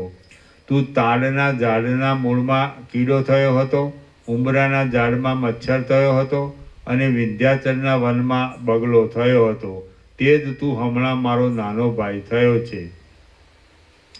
તું હિમાલયની ગુફામાં ભોજપત્રના ઝાડની છાલની ગાંઠમાં 6 મહિના સુધી કીડો થઈને રહ્યો હતો અને તે જ તું હમણાં મારો નાનો ભાઈ થયો છે. તું આ સીમાડાની પાસેના કુગ્રામમાં છાણના ઢગલાની અંદર 1.5 વર્ષ સુધી વીંછી થઈને રહ્યો હતો, અને તે જ તું હમણાં મારો નાનો ભાઈ થયો છે. વનમાં જેમ ભ્રમર કમળમાં ચોંટી રહે છે, તેમ તું ભીલડીના સ્તનમાં ચોંટી રહ્યો હતો, ભીલડીનો છોકરો થયો હતો, અને તે જ તું હમણાં મારો નાનો ભાઈ થયો છે. આમ હે ભાઈ, આ જંબુદ્વીપમાં તું પૂર્વે આ અને બીજી ઘણી ઘણી યોનિઓમાં સેંકડો ને હજારો વાર જન્મ્યો હતો. આ પ્રમાણે પૂર્વે થઈ ગયેલા તારા વાસનાઓના ક્રમરૂપ અવતારોને હું યોગ માર્ગથી શુદ્ધ થયેલી બુદ્ધિ વડે જાણું છું. તારી પેઠે મારી પણ અજ્ઞાનથી જડતાવાળી ઘણા પ્રકારની જે યોનિઓ થઈ ગઈ છે, તેનું પણ હું હમણાં જ્ઞાનથી પ્રાપ્ત થયેલા ચક્ષુ વડે દર્શન કરું છું. હું ત્રિગર દેશમાં પોપટ થયો હતો, નદીના કાંઠામાં ડેડકો થયો હતો, અને જંગલમાં લાવા નામનો પક્ષી થયો હતો. તે જ હું હમણાં વનમાં બ્રાહ્મણ થયો છું. હું વિંધ્યાચળમાં ભીલ થયો હતો, બંગાળમાં વૃક્ષ થયો હતો, અને વળી વિંધ્યાચળમાં ઊંટ થયો હતો. તે જ હું હમણાં આ વનમાં બ્રાહ્મણ થયો છું. હું હિમાલયમાં બપૈયો થયો હતો, પ્રાંતમાં રાજા થયો હતો, અને સહ્યાદ્રીની કુંજોમાં વાઘ થયો હતો. તે જ હું હમણાં તારો મોટો ભાઈ થયો છું. હું 10 વર્ષ સુધી ગીધ રહ્યો હતો, 5 મહિના સુધી જૂડ રહ્યો હતો, અને 100 વર્ષ સુધી સિંહ રહ્યો હતો. તે જ હું હમણાં તારો મોટો ભાઈ થયો છું. હું આંધ્રપ્રદેશના ગામડામાં ચકોર થયો હતો, હિમાલયના પ્રાંતમાં માંડલિક રાજા થયો હતો, અને શ્રી શૈલ નામના પર્વતમાં એક આચાર્યનો પુત્ર થયો હતો. તે જ હું હમણાં તારો મોટો ભાઈ થઈને તારી પાસે આ વાત કરું છું. વિવિધ આચારોવાળા તથા વિવિધ ચેષ્ટાઓવાળા વિવિધ પ્રકારના પૂર્વના સઘળા સંસારો જન્મની ભ્રાંતિના જ વિલાસો હતા, અને તેમનું મને સ્મરણ છે. હે ભાઈ, જગતની સ્થિતિ આ પ્રમાણે છે. આ રીતે જગતમાં થયેલા સેંકડો બાંધવો, સેંકડો પિતાઓ, સેંકડો માતાઓ, સેંકડો ભાઈઓ અને સેંકડો મિત્રો વ્યતીત થઈ ગયા છે. તો તેઓમાંથી કોનો શોક કરીએ અને કોનો ન કરીએ? જગતની ગતિ જેવી છે, માટે બંધુઓનો અત્યંત શોક શા માટે કરવો જોઈએ? આ સંસારમાં અવતરતા માણસોને જંગલી ઝાડના પાંદડાની જેમ પિતાઓ અનંત થઈ જાય છે, અને માતાઓ પણ અનંત થઈ જાય છે. હે ભાઈ, આમ છે તો આ સંસારમાં દુઃખનું અને સુખનું શું પ્રમાણ છે? તો હવે આપણે સઘળા શોકને છોડી દઈને સ્વસ્થપણાથી રહીએ.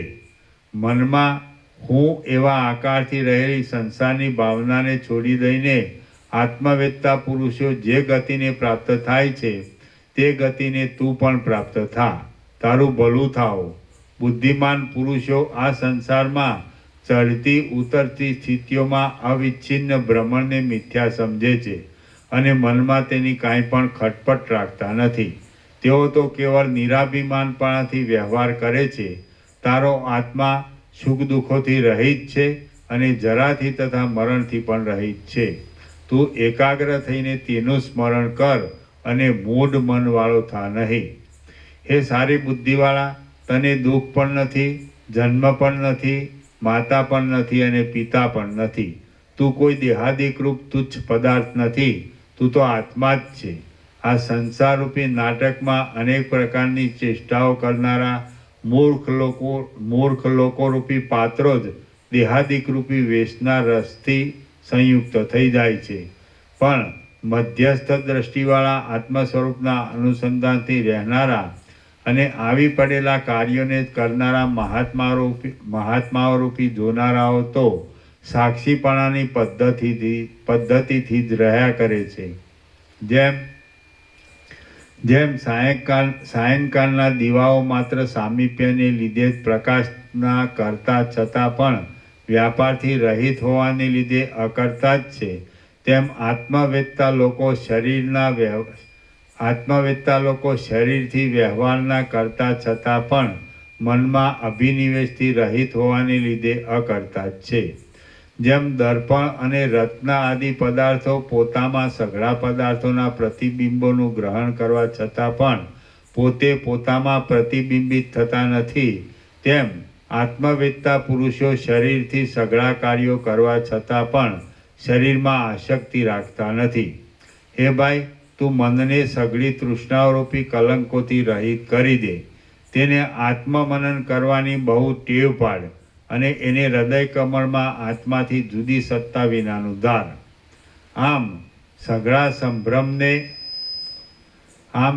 સંભ્રમને સંપૂર્ણ રીતે ત્યજી દઈને તું પોતામાં સંતોષ ધારણ કર. શ્રી યોગવાસિત મહારામાયણમાં ઉપશમ પ્રકરણનો પાવન બોધ નામનો સર્ગ 20મો સમાપ્ત.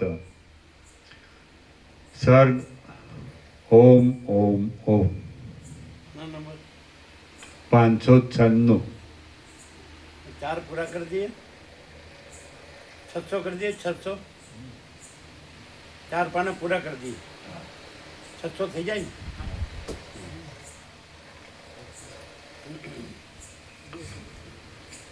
સર્ગ 21મો. તૃષ્ણા આશાનો ક્ષય થાય એ જ મોક્ષ છે. આ 21મા સર્ગમાં તૃષ્ણાના પાસનો ક્ષય થાય એ જ મોક્ષ છે. ચિત્તની વૃત્તિઓ આશાથી જ પ્રવર્તે છે અને આશાઓથી રહિત થયેલા આત્મપૂર્ણ પુરુષને પોતાની મેળે જ મુક્તિ થાય છે એટલું કહેવામાં આવશે. વશિષ્ઠ બોલ્યા, હે રામ, તે સમયે પુણ્ય પાવનને આમ સમજાવ્યો. એટલે જેમ પ્રભાતમાં પૃથ્વી પ્રકાશયુક્ત થાય છે તેમ તે જ્ઞાનયુક્ત થયો.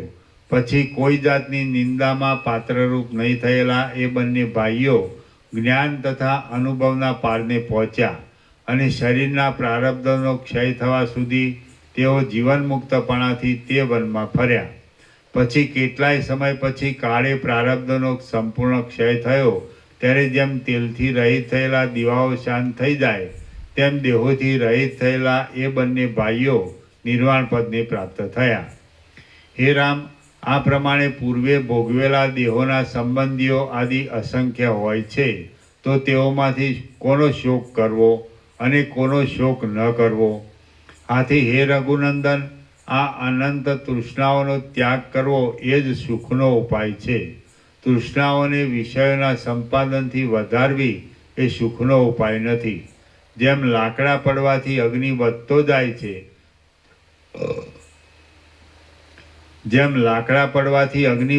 જાય છે તેમ ચિંતવન કરવાથી ચિંતા વધતી જાય છે.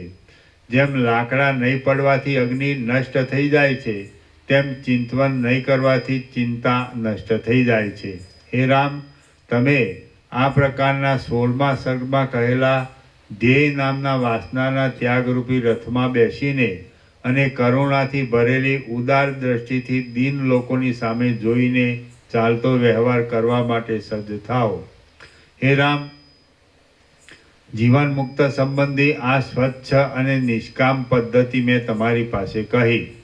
જે પુરુષ વ્યવહારમાં વિચક્ષણ હોય નહીં તે પણ જો આ પદ્ધતિથી ચાલે તો તે કોઈ રીતે મૂંઝાય જ નહીં. જે પુરુષ વિવેકરૂપી એક મિત્રને અને પ્રૌઢ બુદ્ધિરૂપી એક સખીને સાથે રાખીને વ્યવહાર કરે છે તે પુરુષ સંકટોમાં પણ મૂંઝાતો નથી. સઘળી તૃષ્ણાઓનું નિવારણ કરનારા અને બાંધવમાં થતી મમતાને ગળચી પકડીને કાઢી મૂકનારા પોતાના ધૈર્ય વિના બીજું કોઈ પણ સંકટમાંથી ઉગારે એમ નથી. આપત્તિઓનો વિનાશ કરવાને માટે વૈરાગ્ય રાખીને શાસ્ત્રનો અભ્યાસ કરીને અને પ્રૌઢતા આદિ ગુણોનું સંપાદન કરીને પણ મનને પ્રયત્નપૂર્વક પોતાના હાથથી જ વિષયરૂપી ખાડામાંથી કાઢવું. વિષયોની તૃષ્ણાના ત્યાગરૂપી મહત્તાને પ્રાપ્ત થયેલા ચિત્તથી જે ફળ મળે છે તે ફળ ત્રૈલોક્યના રાજ્યથી પણ મળતું નથી અને રત્નોથી ભરપૂર રહેનારા ભંડારમાંથી પણ મળતું નથી. જેમનું મન સંતાપોથી રહિત થઈ ગયું હોય તે પુરુષો સારી નરસી આશાઓરૂપી ધક્કાઓથી આ જગતરૂપી ખાડાના પેટમાં પડતા નથી.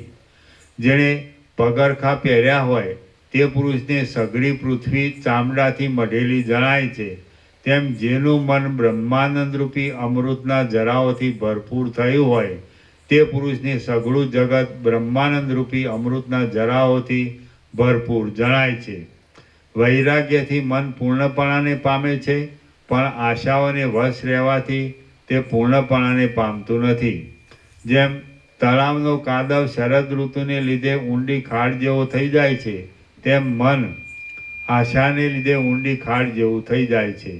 જેમ અગસ્ત્ય મુનિએ પાન કર્યાથી સમુદ્ર ઊંડી ખાડ જેવો થઈ ગયો અને તેમાં રહેલા મગર તથા જૂડ આદિ પ્રાણીઓ સ્પષ્ટ જણાઈ આવ્યા, તેમ આશાથી મન ઊંડી ખાડ જેવું થઈ જાય છે અને તેના કામ ક્રોધ આદિ દુર્ગુણો સ્પષ્ટ જણાઈ આવે છે.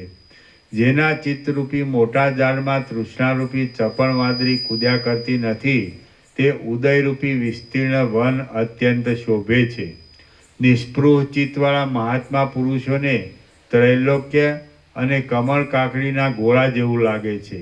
યોજનોનો સમૂહ એ ગાયના પગલા જેવડો લાગે છે અને મહાકલ્પ એ અડધા નિમેષ જેવડો લાગે છે. સ્પૃહાથી રહિત થયેલા મનમાં જેવી શીતળતા થાય છે તેવી શીતળતા ચંદ્રમાં પણ નથી, હિમાલયની ગુફામાં પણ નથી, કેળમાં પણ નથી અને ચંદનોના વનમાં પણ નથી. સ્પૃહાથી રહિત થયેલું મન જેવું શોભે છે તેઓ પૂર્ણચંદ્ર પણ શોભતો નથી.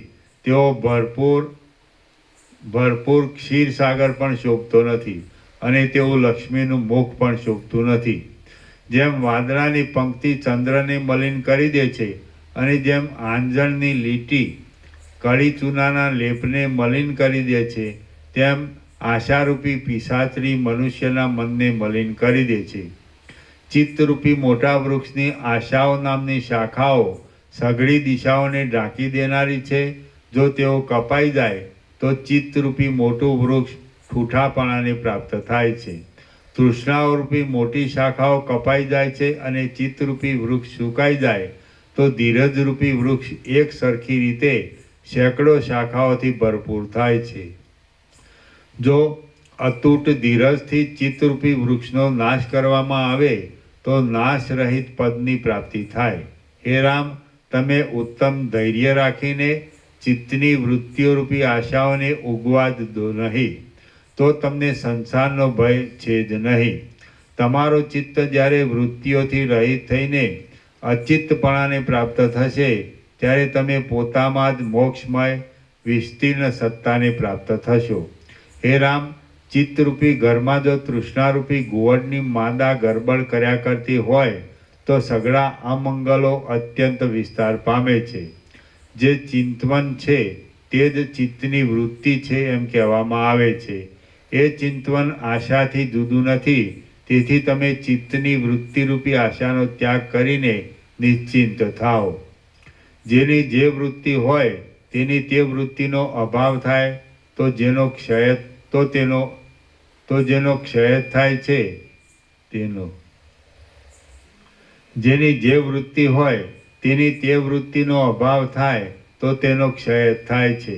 એટલા માટે ચિત્તનો ક્ષય કરવાને માટે ચિત્તની વૃત્તિનો ક્ષય કરો.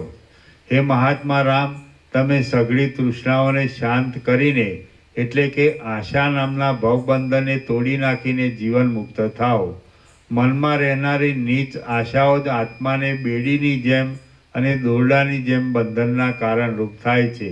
જો આશાઓ ગલિત થઈ જાય તો કોણ મુક્ત ન થાય? શ્રી યોગવાસિત મહારામાયણમાં ઉપશમ પ્રકરણનો તૃષ્ણા વિચિકિત્સા યોગોત્પત્તિ નામનો સર્ગ 21મો સમાપ્ત. સર્ગ 22મો બલિરાજાનું આખ્યાન. બલિરાજાએ કરેલો વિચાર.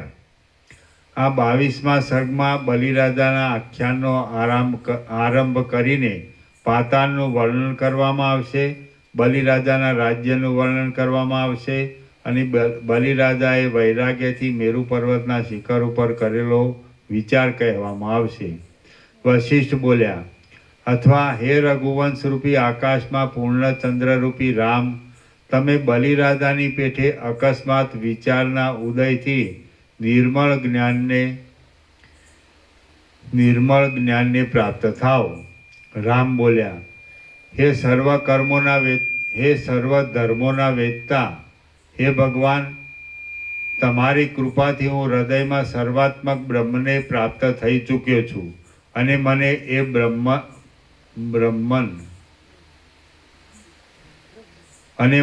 બ્રહ્મન રૂપી નિર્મળ પદમાં વિશ્રાંતિ મળી છે. હે વિભુ, જેમ શરદ ઋતુમાં આકાશમાંથી મોટા વાદળરૂપી સઘળો અંધકાર જતો રહે છે, તેમ મારા મનમાંથી તૃષ્ણારૂપી સઘળો મોટો અંધકાર જતો રહ્યો છે. હું હવે સાયંકાળના પૂર્ણચંદ્રની જેમ અમૃત અને જ્ઞાનથી ભરપૂર, સ્વસ્થ, શીતળતાવાળો, મોટા પ્રકાશવાળો અને આહલાદકપણું અને બ્રહ્માનંદવાળો થઈને સ્વરૂપમાં જ રહ્યો છું. આમ છતાં હે સઘળા સંશયરૂપી વાદળાઓને ટાળવામાં શરદ ઋતુના સમય જેવા ગુરુ મહારાજ, આપના આ વચનો સાંભળતા હું તૃપ્ત જ થતો નથી.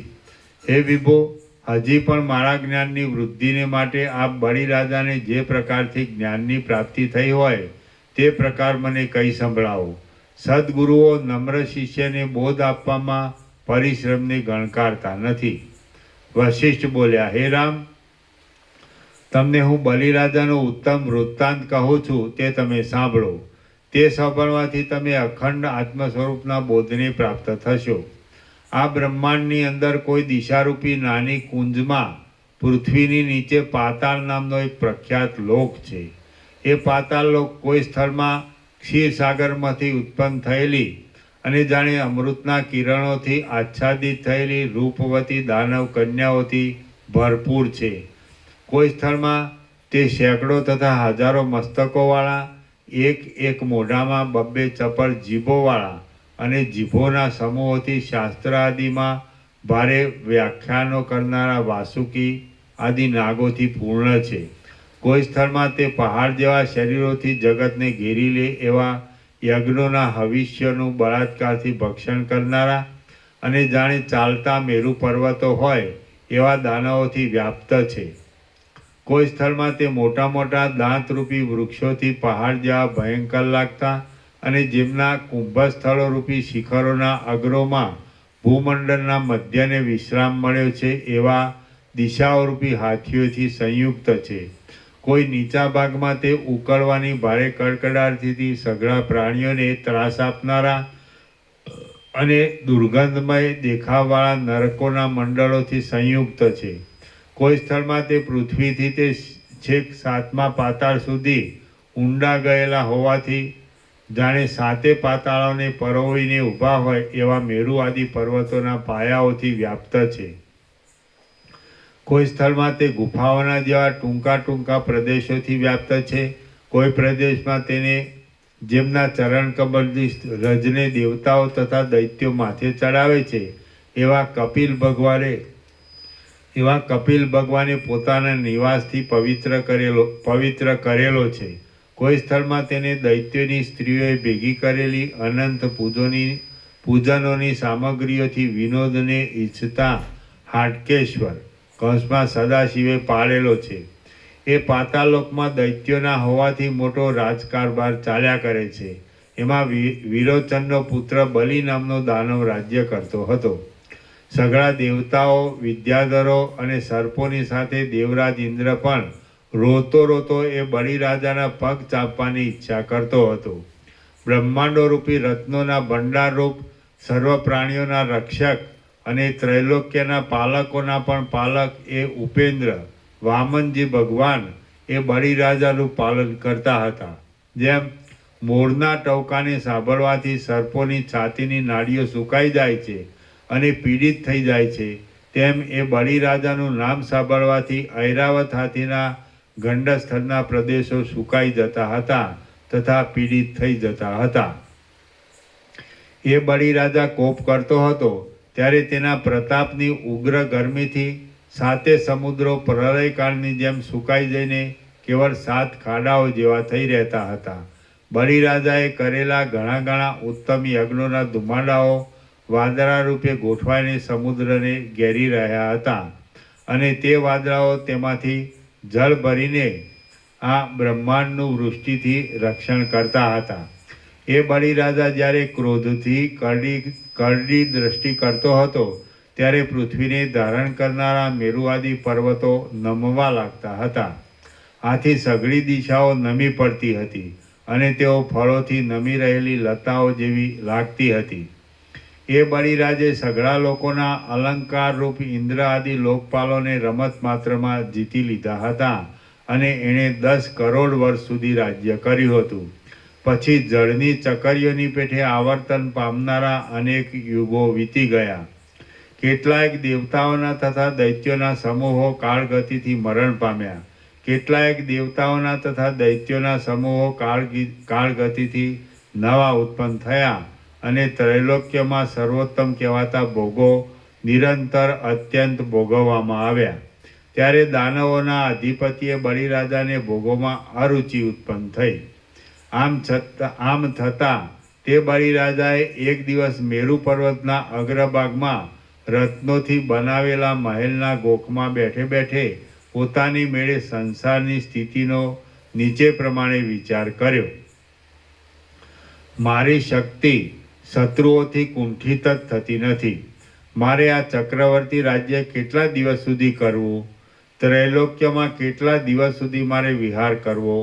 ત્રૈલોક્યને આશ્ચર્ય આપનારો અને ઘણા ઘણા ભોગોથી મનનું આકર્ષણ કરનારો આ મારો મોટો દેશ ભોગવવાથી મને શું ફળ પ્રાપ્ત થશે? ભોગોનો આ સંપૂર્ણ ઉપભોગ ઉપરથી મીઠો લાગે એવો છે, પણ અંતે નાશ પામીને મહાદુઃખ આપે એવો છે. તે મને શું સુખ આપે છે? વળી પાછો દિવસ ઉગે છે, વળી પાછી રાત્રિ પડે છે અને વળી પાછા એના એ કાર્ય કરવામાં આવે છે. તો વારંવાર એના એ કાર્યો કરવાથી તો લજ્જા પામવી જ યોગ્ય છે, રાજી થવું યોગ્ય નથી. ફરી ફરીને કાંતાને આલિંગવી અને વળી પાછી તેને ભોગવવી એ તો બાળકના જેવી રમત જ કહેવાય. માટે મહાત્મા પુરુષોએ તો એથી લજાવવું જોઈએ.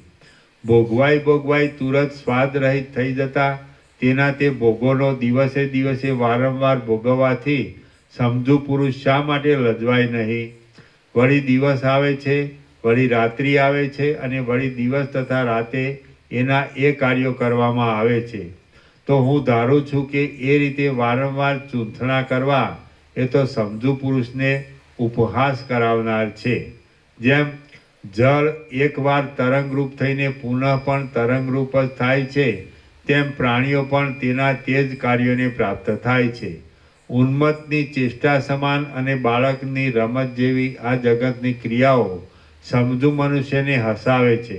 નિત્ય વારંવાર એના એ કાર્યો કરવામાં આવે છે, છતાં પણ તેઓથી એવું કયું ફળ પ્રાપ્ત થાય એમ છે કે તે પ્રાપ્ત થયા પછી બીજી કાંઈ કડાકૂટ કરવી જ ન પડે? આ લોકના અને પરલોકના સુખને માટે કર્મોની આ મોટી ખટપટ અમારે કેટલાક કાળ સુધી કર્યા કરવી અને એ કરવાથી કયું અવિનાશી ફળ મળે એમ છે? આ તો એક જાતની અંત વિનાની છોકરાની રમત જણાય છે. પરિણામ જોતાં તેમાં કાંઈ પણ સાર નથી. જેમને દુઃખોના સમૂહોમાં પડવાની ઈચ્છા હોય તેઓ જ આ વ્યર્થ રમતની વારંવાર પુનરાવૃત્તિ કર્યા કરે છે. આ કડાકૂટમાં મને કોઈ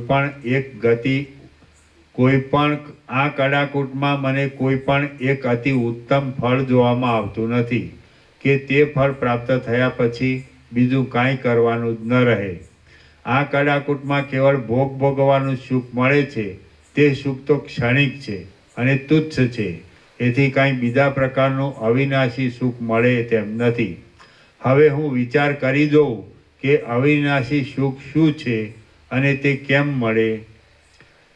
હે રામ, આમ વિચારીને બલિરાજા તરત એકાગ્ર થઈને ચિંતવન કરવા લાગ્યો.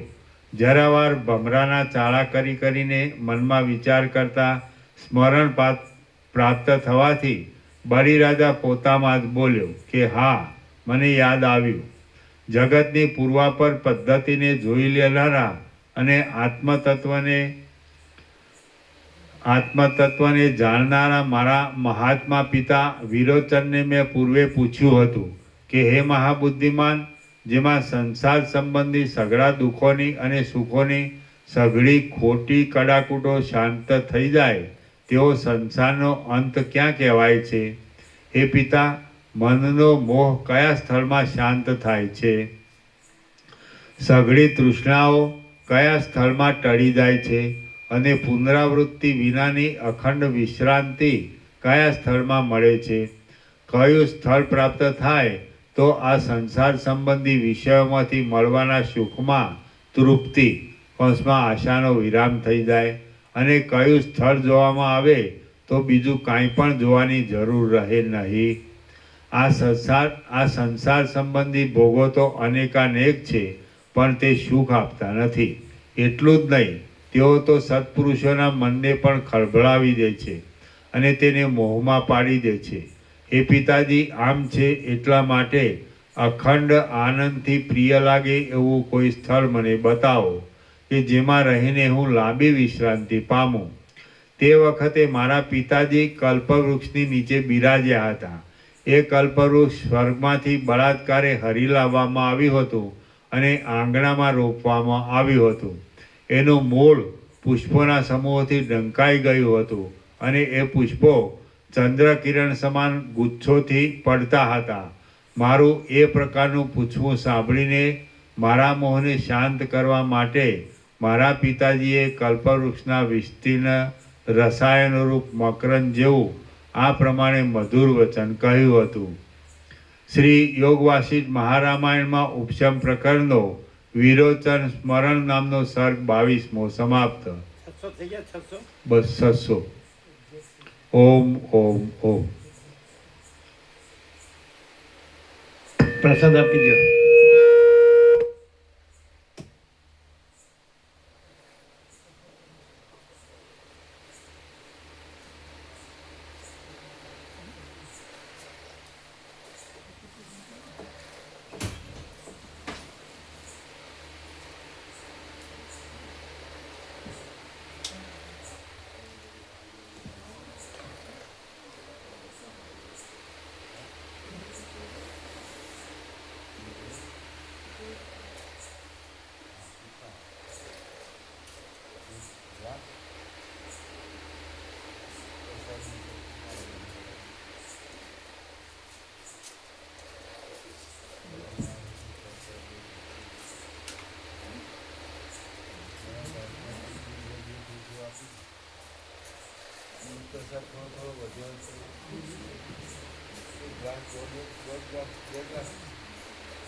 આપો,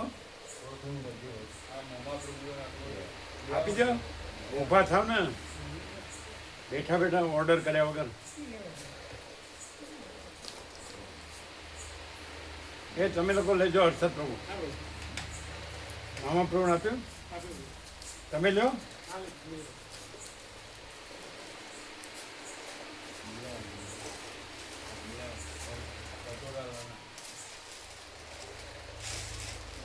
એટલે દૂધ પકડ્યું નથી ને? આપી દો, આપી દો, આપો.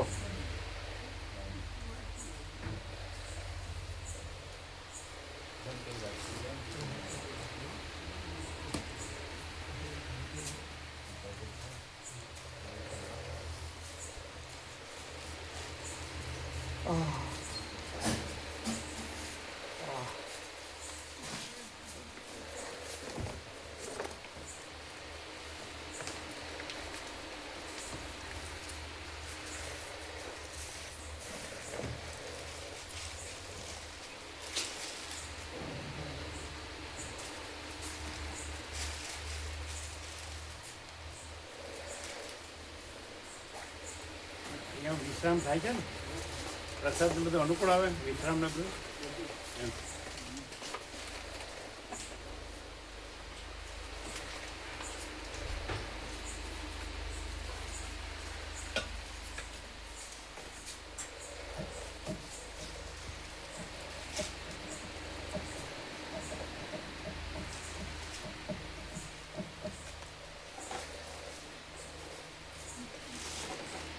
તમને અનુકૂળ આવે છે બધું? સહજ પરમ શાંતિ. સહજ એટલે પ્રસાદ વિશ્રામ બધું તત્વબુદ્ધિ શાંતિ એકદમ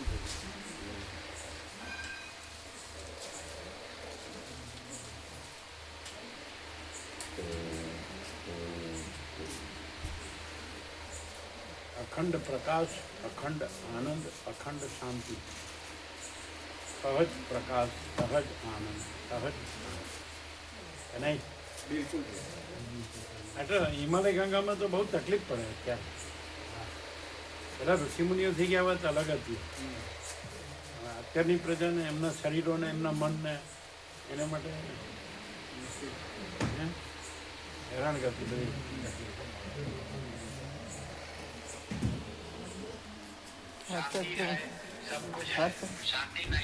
માઇક લઈ લો ને.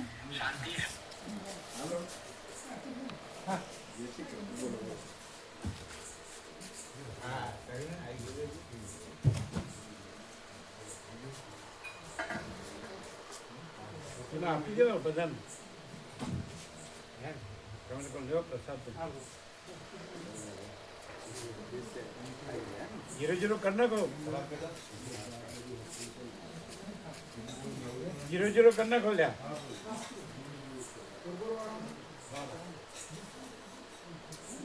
કોણ છે? નાનો બ્રધરનો વિષ્ણુ. કોણ? મારો ભાઈ છે ને નાનો વિષ્ણુ, એનો ફોન હતો.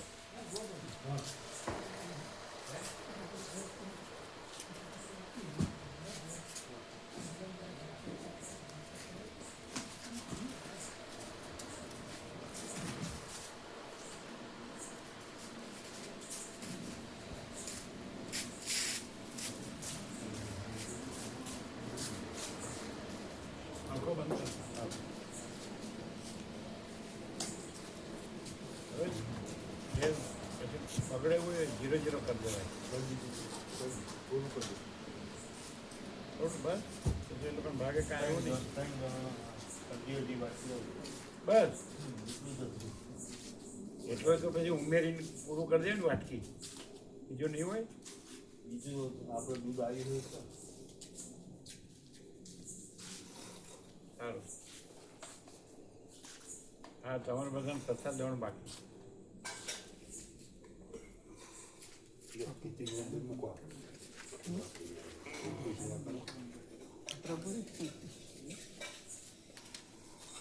હા, તો તમે પ્રસાદ લો.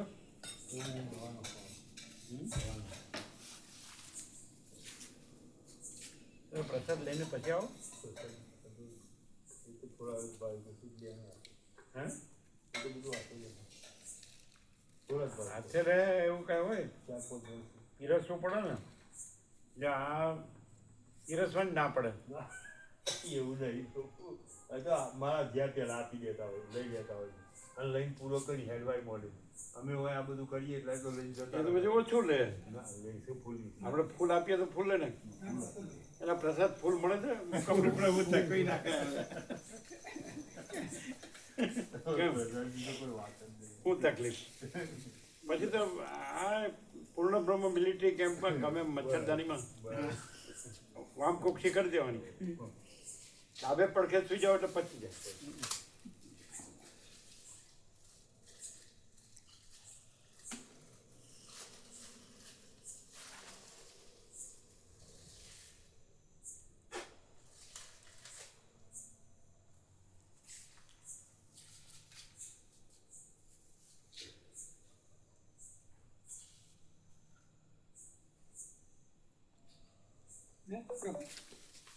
આપણે દિવાળી જે ધારો કે ઉત્સવમાં બટાકા પૌવા આપીએ છીએ. બટાકા આ વખતે દિવાળી પર ગાંઠિયા અને ચાર મરચાં રાખ્યા છે. શું? ગાંઠિયા અને ચાર મરચાં. હા, તો બરાબર છે. શું પેલા વધ્યા હોય ને તો કામ આવે ગાંઠિયા. આપણા શું હા, તો બરાબર છે. એવું થાય. આપણે એ કોઈ સ્ટાન્ડર્ડ કોઈ છે એ તો આપણે એકદમ તાજું અને ક્વોલિટી. આ રસોઈ બનાવી દે. પેલા લાવતા હતા એ પેલા વિનાયક વાળા આ રસોઈ ના બનાવી દે આપણને. આપણે હાથે ના કરાય. હા, રસોઈ બનાવી દે ને. હા હા હા કારીગર લાવવાનો. એ સૌથી એ તો સારું. એ લોકો બટાકા પૂવા બનાવે છે તો આ બનાવશે. ના ના, એમ તો બધું આવડે. આ તો બરોબર છે. ગાંઠિયા ને મરચા ને ચા. શું વધ્યા હોય તો શું ચાર આ તો પછી પૌવા લાવે નહીં. હા તો પૂંવાના બનાવીએ જ છે ને આપણે. હા એટલે કહી દેવું પડશે પેલા લોકો એ તો કાલે જવાના છે.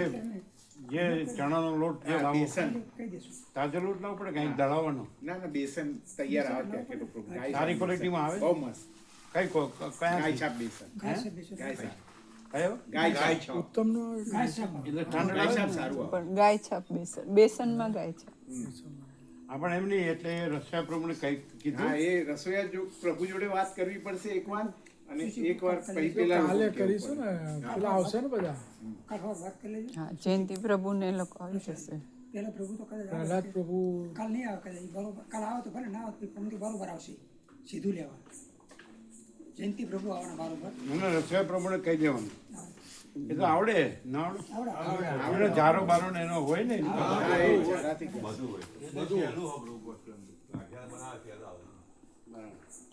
એટલે બગડે એટલે વધઘટ ભાવિક આવે તો બગડે નહીં એ તો પડ્યા રહે બે દિવસે ઉપયોગમાં આવી ગઈ. ગાંઠિયા મરચાં ને ચા